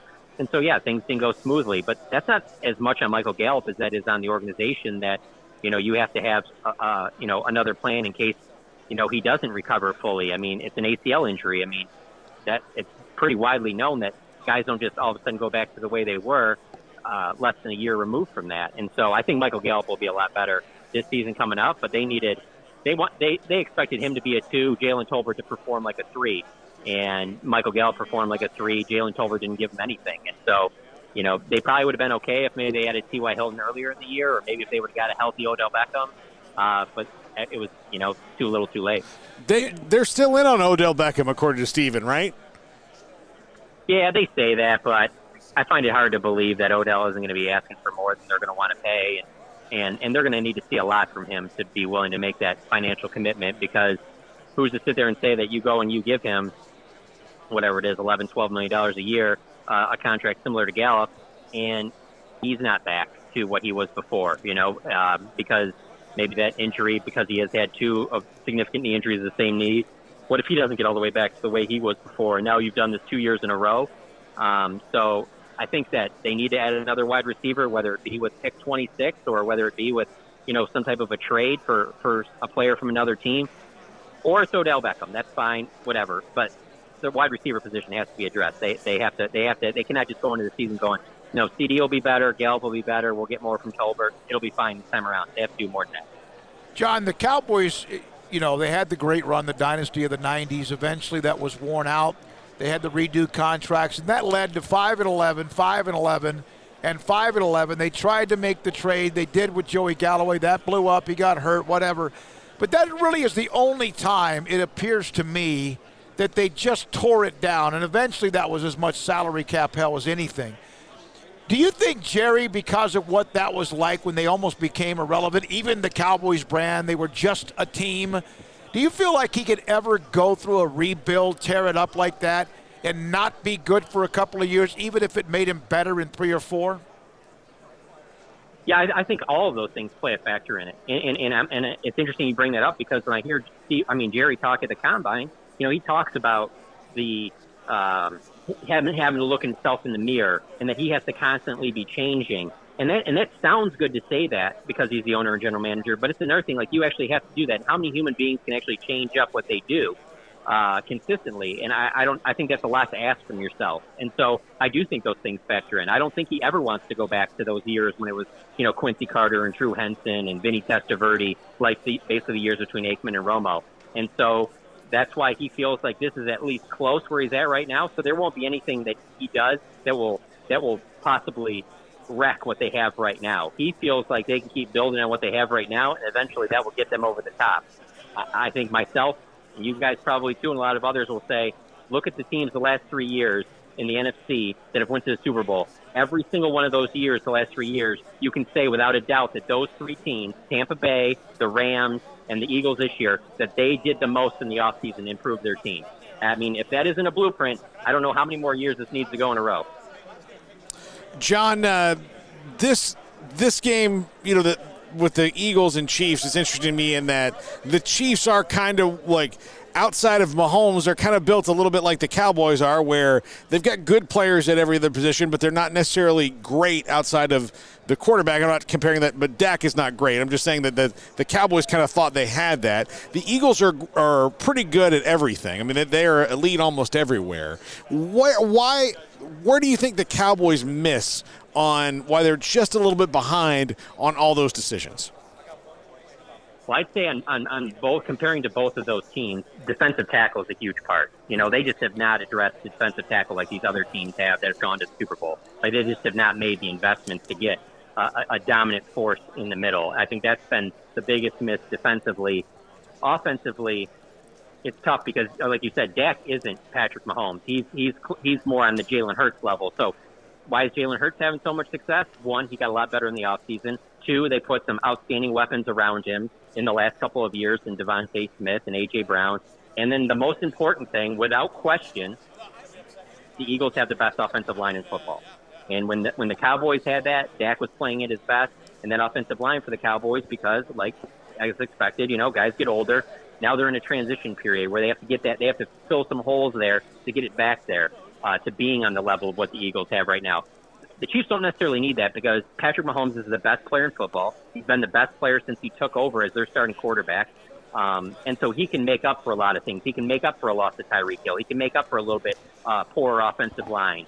But he can't do everything on his own. So they still have to have a Travis Kelce. They still have to have some playmakers like Chris Jones on defense. So he can make up for a little bit more. Dak needs a better supporting cast around him, and that's why the Cowboys have to do this offseason. Do you think that they live in fear, like that they won't make that last big deal? Like the Eagles and A.J. Brown, to me, that's the deal that put them over the top, right? That one, I mean, other than the drafts and the other things, but that was the big move they made to go for it. The Cowboys have not made that move in quite a long time. I say, well, there's Amari Cooper, but that was almost out of desperation because they were playing so poorly before he got there. But the one move to get him over the top, did they just live in fear of the salary cap maybe more than any other team does? I don't know if they live in fear of it. I think I get where you're coming from, and that's part of it, that they're so worried about, you know, mortgaging the future at all to where they have a couple, like, really down years because they have to rebuild it back up. But, you mentioned the Amari Cooper deal. Like, if that comes to their table, and that's the other thing, too, is that I think that they're a little bit more of a phone answering team as opposed to a team that's constantly calling. And so, but if they got a chance to do that Amari Cooper deal again, I think you'd have to do it. For pick 26, if there was a proven wide receiver out there like that, with this team where it's at, with what you have on defense, Micah Parsons, and how special he is, and you're going to have to pay him a lot of money very soon, if they could do that deal again, I think that would help this team immensely. Obviously, they wouldn't do it for Amari Cooper, but if there's another receiver out there that is in the same type of mold that can play at that type of a level, by all means, go in and do it. Amari Cooper won them some games. Yeah, he did. But they were in that situation. They were 3-5. They were desperate. But I remember, and I don't, again, not to recall something immediately like I could even 20 years ago, but he beat Washington in a critical game, wasn't it? Yeah. Got like a little, and then gone. I mean, he turned their season around, and I think gave them that. My God, he can take it the distance every time he catches the football. Yeah, there's no question. There's also some times where he came up in big games, particularly at Philly in 2019, where you just forgot that he was even on the team, and that was a game that they absolutely had to win. And then there was some stuff during that last year he was in Dallas that, behind the scenes, they didn't love, and obviously him missing games because he wasn't vaccinated. They didn't love that, and it probably led to them questioning his commitment. And so for $20 million a year, they felt like they should move in another direction. And I really don't have a problem with that if they were going to address it better than they did. That the problem is not necessarily just moving on from Amari Cooper. It's not addressing the wide receiver position after he was gone. Let me throw out a name or two names to you at pick 26. Mike Evans, DeAndre Hopkins. Yeah, I'm all in on either one, to be honest with you. I mean, I like Mike Evans a lot. I think he would be the one that I'd probably want a little bit more. I think he would cost you less, and I think with what they want, like with CeeDee Lamb, using him a little bit more in the slot, I think they need another outside guy like that. So, and then a guy that would be a big body for Dak to throw to in the red zone. So, yeah, Mike Evans, let's go. Yeah, that's just, he needs more than just a security blanket. He needs somebody else because CeeDee Lamb kind of established himself and obviously was good, was really, really good down the stretch. But you know what? Not every team even has CeeDee Lamb. No, that's true. But I think that you got to stop worrying about every other team. The team, especially that's in your division that won it this year, that's in the Super Bowl for the second time and the third time since you've been in there, they have A.J. Brown and you don't. And they went and made that move. Is and the A.J. Cowboys Brown better than CeeDee Lamb? Yeah, I mean, I don't know better, Different but style. Different style. But they already had Devontae Smith and they went and got A.J. Brown. No, the Cowboys already have CeeDee Lamb and they don't have that other thing. I think that's, John, the difference, right, is that the Eagles went and did it and the Cowboys have not. Oh, no question. And the other part of it with the Eagles is the fact of that they did make the mistakes. I mean, they have tons of bad draft picks in the last few years. They made the mistake of paying that big contract to Carson Wentz. And all of a sudden, they're right back in the Super Bowl. And they weren't in cap hell forever like Jerry sometimes makes it seem like, oh, if you swing and miss on these moves, it's just going to be bad for the next 10 years or something. It's like, no, they found a way to chance everything, get to the Super Bowl, tear a lot of it down, but also transition while you're rebuilding, and then get right back to another Super Bowl. I mean, blueprint looks pretty good to me. It almost is they've been so successful winning it and then tearing it down and winning it again that you forget that they drafted Carson Wentz because it didn't mean it was not. He's been two other teams too, so that he's getting the Colts filters. In Washington. Yeah. I mean that they truly did not allow them. Like the Mavericks just brought in Kyrie, and either that's going to be brilliant or it's going to ruin them for a decade. And the Eagles could have had something that they did. The draft pick, a lot of people liked Wentz, didn't work out, lots of money, and they still overcame that. That means that you're pretty good in everything else you're doing. Oh, yeah. I mean, there's no question the Cowboys draft better than the Eagles do. No question. But the Eagles, when the Eagles have their holes, when they miss on draft picks, they go out into whether it be free agency or they get aggressive with trades. They go get James Bradbury. They go get Darius Slay, A.J. Brown, Hassan Reddick, Javon Kinlaw. I mean, they go and fill these gaps in free agency, and they're not scared to do that. And I'm not saying that the Cowboys have to be that aggressive, but I just feel like they're on these two opposite ends of the spectrum, and I think a lot of people would like to see the Cowboys at least kind of bring it up into the middle somewhere. John Machota, Garrett, you have I was pointing out Nick Eatman there. Nick Eatman in the house. Good to see you, buddy. Great to see you. Nick Eatman, DallasCowboys.com, came walking in just saying hi. Perfect timing with John Machota, who does such an incredible job with The Athletic. Okay, Philadelphia, you mentioned their offensive line, and they had that shaky time there near the end. Hurts had the issue, and then Lane Johnson, they kind of got a little brittle there. They've shown some resiliency, have they not, John, by how they bounced back at end of the year and where they are now? Yeah, well, no question. I'm glad you mentioned the Lane Johnson thing because you could make the argument he's their most valuable player. Yeah. How they looked without Lane Johnson compared to how they look with Lane Johnson, it's night and day.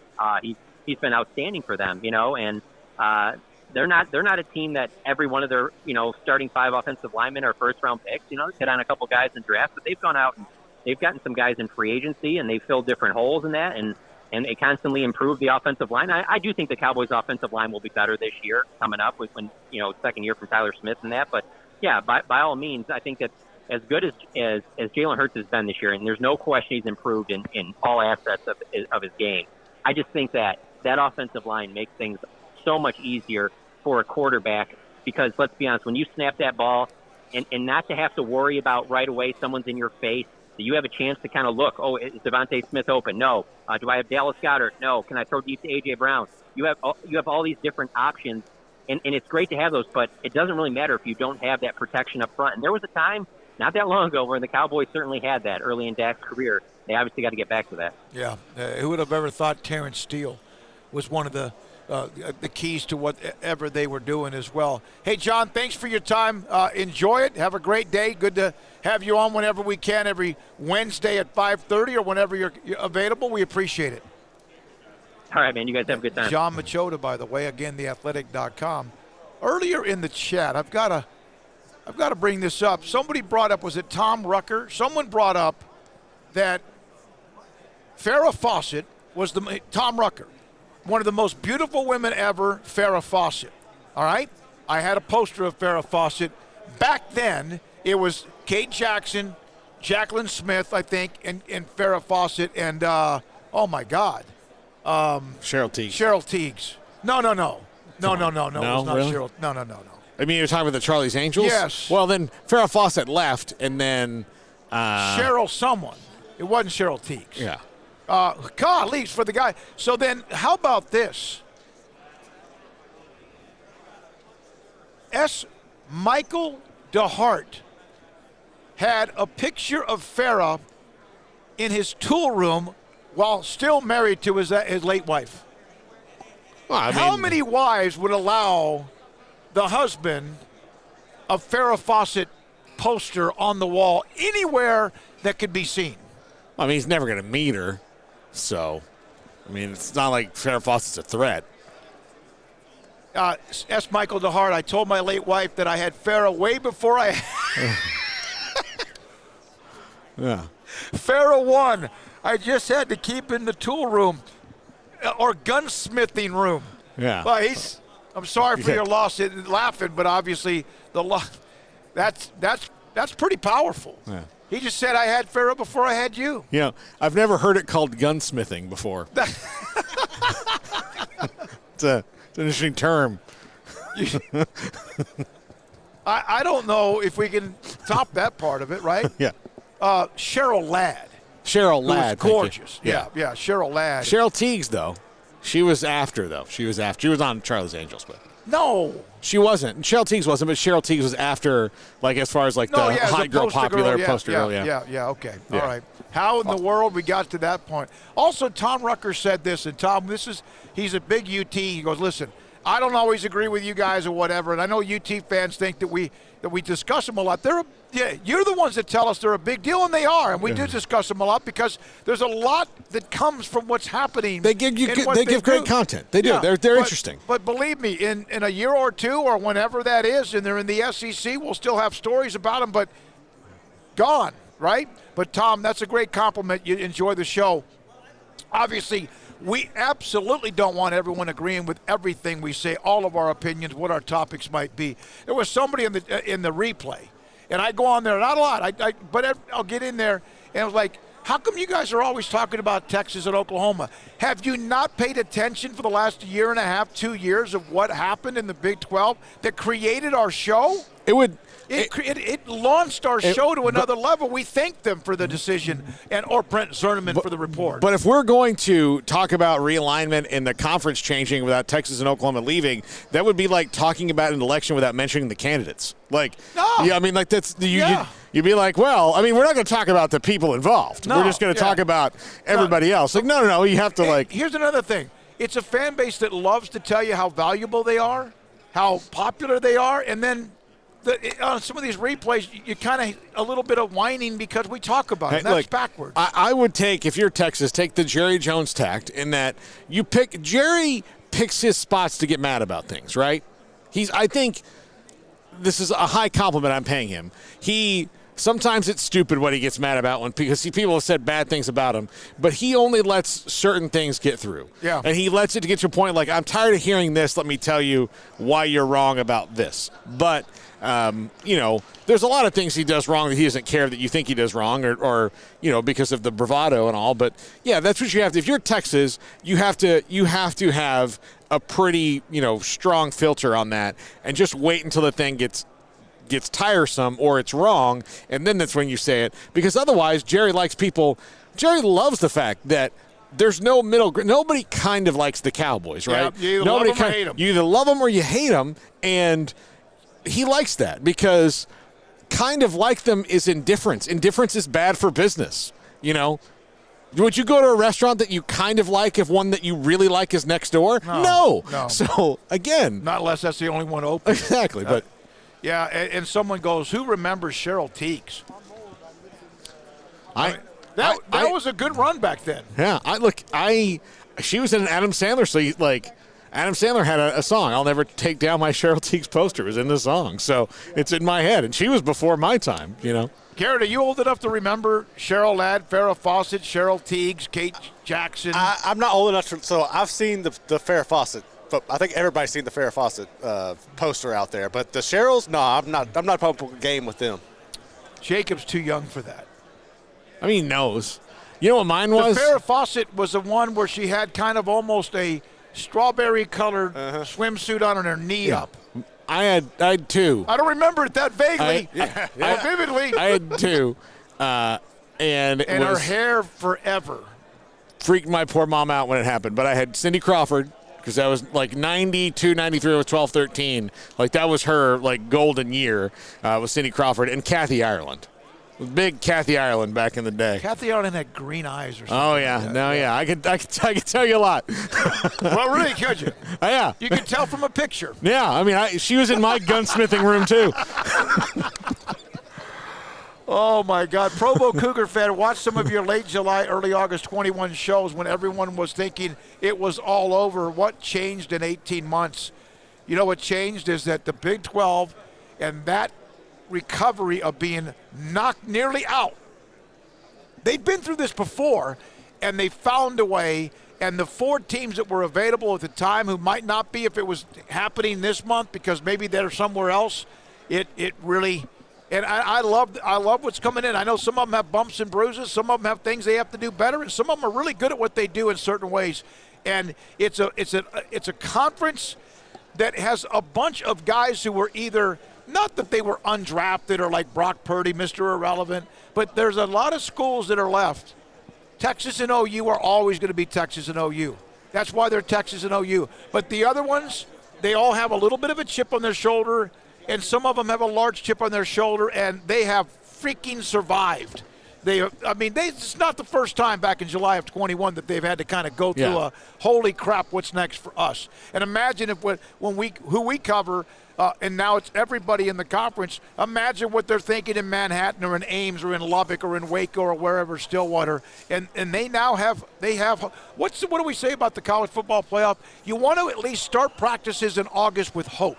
And they have more than hope. They have something to grab onto. When we come back, we wrap it up. Paul Catalina's Top 5. Cars priced right, both day and night. Average your car in Texas. Trucks built for you, red, white, and blue. Average your car in Texas. Cars that zoom with lots of room. Average your car in Texas. Count on us, a dealer to trust. Average your car in Waco, Texas. At Ideal MRI, we feel blessed to be a part of the Waco community. We're a small family business right here in Central Texas, and our goal is to bring down the cost of healthcare while maintaining high quality.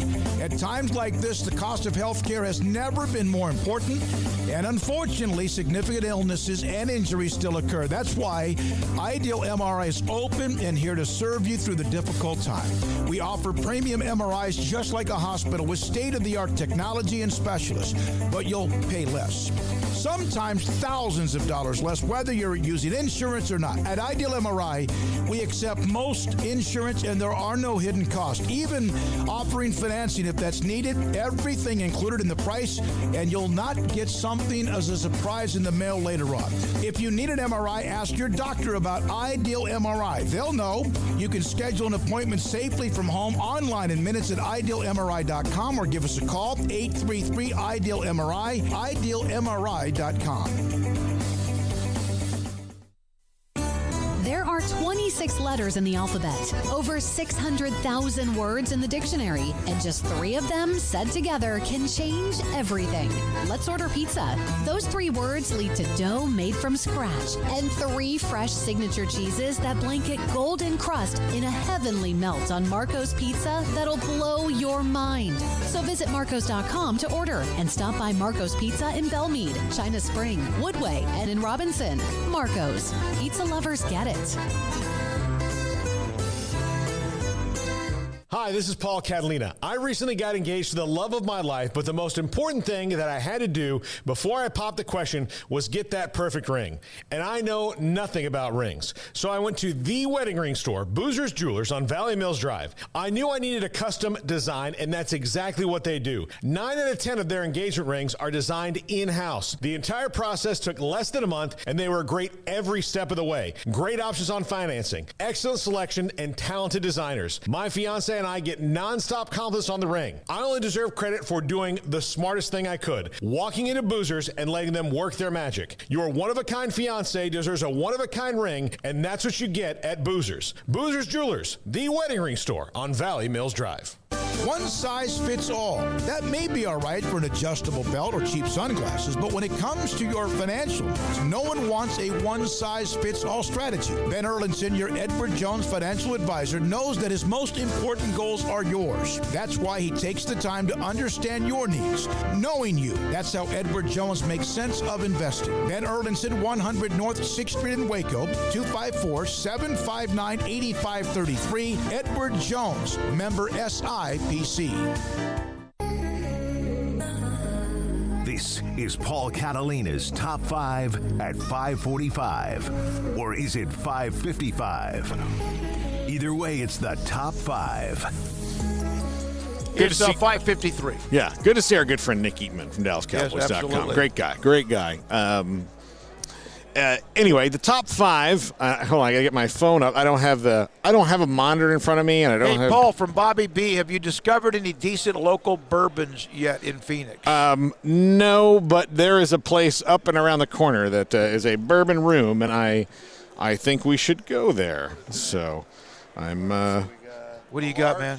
It's our great friend Dave Stevens. Large? What is? Yes. We are. It's fine. That's okay. It's okay. All right. Which one did you want? There we go. This is Paul. Yeah. And then large. He needed large. Yeah. He can have mine, and I'll.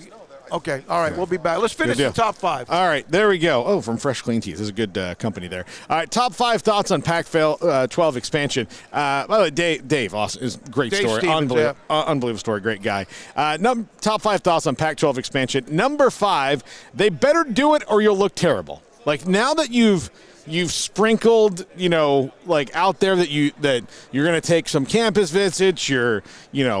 Kliavkov's going to SMU. You can't do the David Bourne and do it for show. You have to do it, and you have to be ultimately. And if you do decide not to do it, you have to be absolutely, completely forthright with why. Which I think is the other problem that Big 12 had, is that when it came out, you're like, okay, well, you did all this, you vetted all these schools, you had all these people do all these things, and then you didn't, and then you were like, why? And they're like, we just don't feel it was good at this time. The thing now in this day and age is, what's your why? Yeah, exactly. But got to tell people why, because again, there's a reason they're doing it. Yeah, be honest about it. We need to expand. We need more reasons for the networks to want to have what we have. Yeah. I mean, are you afraid? Like, if you tell SMU that you're not going to come to the Pac-12, and then you publicly say, when people ask you what about SMU, and you kind of give the BS answer of like, well, it's not really about them. Well, it kind of is if you didn't want them. Like, don't do that. Just say it's not for us. It's not a match, and here's why.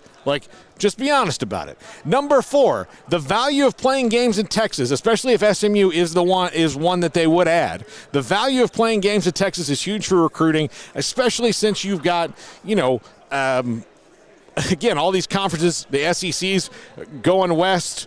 You need to probably try to go east. The Big Ten's going west. The ACC is kind of stuck in that, where they are. But still, you've got to capitalize on what you can capitalize. And so, if somebody's going to take Southern California away from you, if you can maybe add a Dallas and then a San Diego back into it, say that San Diego State would be the other one, then that doesn't completely. You're always going to have the scar, but it's not going to be an open wound forever anymore. You can kind of. You said the SEC is stuck. You weren't. I said the ACC is kind of stuck. Okay. Yeah, the ACC is not. Because, somebody was stuck. I know how it works. No, yeah, sorry. The ACC is kind of stuck right where they are because we don't know what they're going to do, 45 years from now when their grant rights runs up. And it's not that long. Number 3, TV value. Adding the Dallas market for your TV contract is going to be good. Adding that, the fact that you'll have interest in that market, it's going to make sense. The other thing about the TV value is if you decide to expand, you're telling the TV networks, we know who we're going to be. We know what we're going to do, and that's a huge deal. They're not doing that right now, at least not publicly. Right now, they're kind of doing that. Look, everything's fine. We think they should still be here, but they're not. But I don't think you can really take that tact honestly. everything is going to be fine if you do it right, but everything is not fine based on what you thought the conference was going to be just a year ago. Right. So you can't just take that tack to it. Number 2, expanding east makes you more relevant because, again, if everybody else is going to have national, near coast-to-coast conferences, you need to kind of do that. The Big 12's doing it. Everybody's doing it that's able to right now. And look, the ACC expanded. They kind of just expanded. The furthest west they are is Louisville, probably, right? So, but they expanded too. They own technically that coast there outside of a couple schools. All right, but everybody else is going all over the country, every time zone and all that. You got to do that. Man, I tried to stop it, couldn't do it. That was violent, disgusting. I sneeze internally, and I'll Good for probably you. one day have a brain aneurysm because of it. Yours are violent, and they are like a windshield wiper in the rain. Yeah, I understand that. Believe me, I feel it. It came out of my face. So I understand. All right, moving on now to number 1, to get past the sneeze, which was terrible and awful. They are deciding who they want to be. And that is the key to the Pac-12. They all have to decide what they want to be together, and they also have to decide what they're going to be individually. And right now, it's kind of a mess, right? I mean, everybody's got – it's a mess, but everybody's got different things that they are. I think the best example you can give is Stanford, because the world has changed so drastically for Stanford, and they are – with all their sports, not just the revenue sports. Stanford was big on winning in everything, right? That was their thing. Well, now it's going to be harder to win in gymnastics because if you have a really talented gymnast who, like, what's her name, Olivia Dunn, that's at LSU, but she can get better NIL money and TikTok money or whatever. If she goes somewhere else, then you're not going to get her, right? It's going to be different. So those things Stanford has to deal with, but they have different issues than Oregon has to deal with. Oregon doesn't have to deal with that. NIL, Oregon, they're fine. Washington, they're fine. Washington State and Oregon State are smaller, so they're not going to be able to compete in the NIL space like Oregon and Washington are in their own states, right? So, and then you've got, Colorado, Arizona State, Arizona, and Utah, who are kind of in a different part of the country and have different fan bases and different goals, and so as where the Big 12 is kind of all together right now. The SEC is all together. The Big 10's all together. The ACC may not be, but doesn't matter, right? They're in it. The Pac-12 all kind of have differing goals, and they have to find a way to make that align. Two ways to look at it. You don't really hear a lot of the presidents saying much or even ADs saying much, and that might be okay too because we know that the Big 12 had like different agendas and narratives or whatever.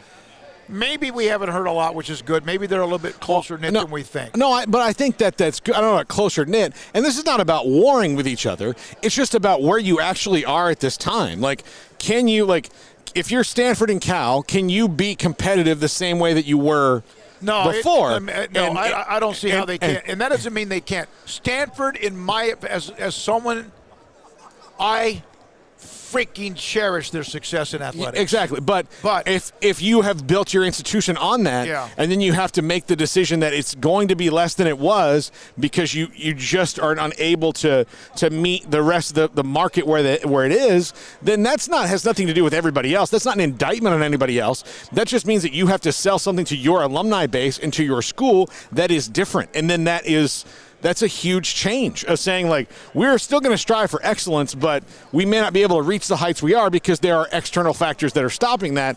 And that's something that's hard for people to understand if they're not the ones having to make those decisions. And so it's where it's not about, like, Stanford is this way and they're mad because Oregon State is this way. It's just they are inherently different. And they have different things that they have to be on their own. And they're also inherently different, and they're not going to change in certain ways. Do you think they'll ever change? No, I mean, nor should they?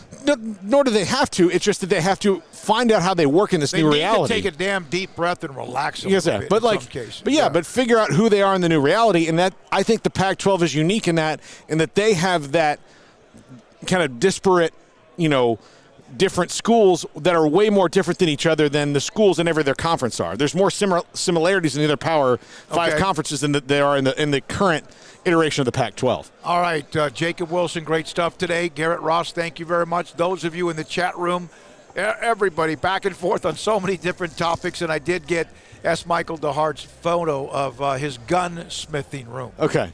It's beautiful. Yeah. It's beautiful. And many of you, we appreciate you. We're family. We hope you've enjoyed today. I think, a little bit of a slow start because we had a guest that we couldn't quite get to, but eventually, Lee Steinberg, Larry Centers, Tony Casillas, among others. And tomorrow, locked and loaded for a lot more. Paul Catalina, I'm David Smokes. Thanks to our incredible sponsors that every day, and also with our special event sponsors who you've heard along the way today. Craig again will be back with us on Monday. Not here in Phoenix. Everything's good with him. He's just not here because of making sure we have somebody in case something happens in Central Texas. Good night for now from Phoenix, Arizona, Super Bowl 57. Need an MRI? Ask your doctor for an Ideal MRI. Visit us at idealmri.com or call us at 833-IDEAL-MRI.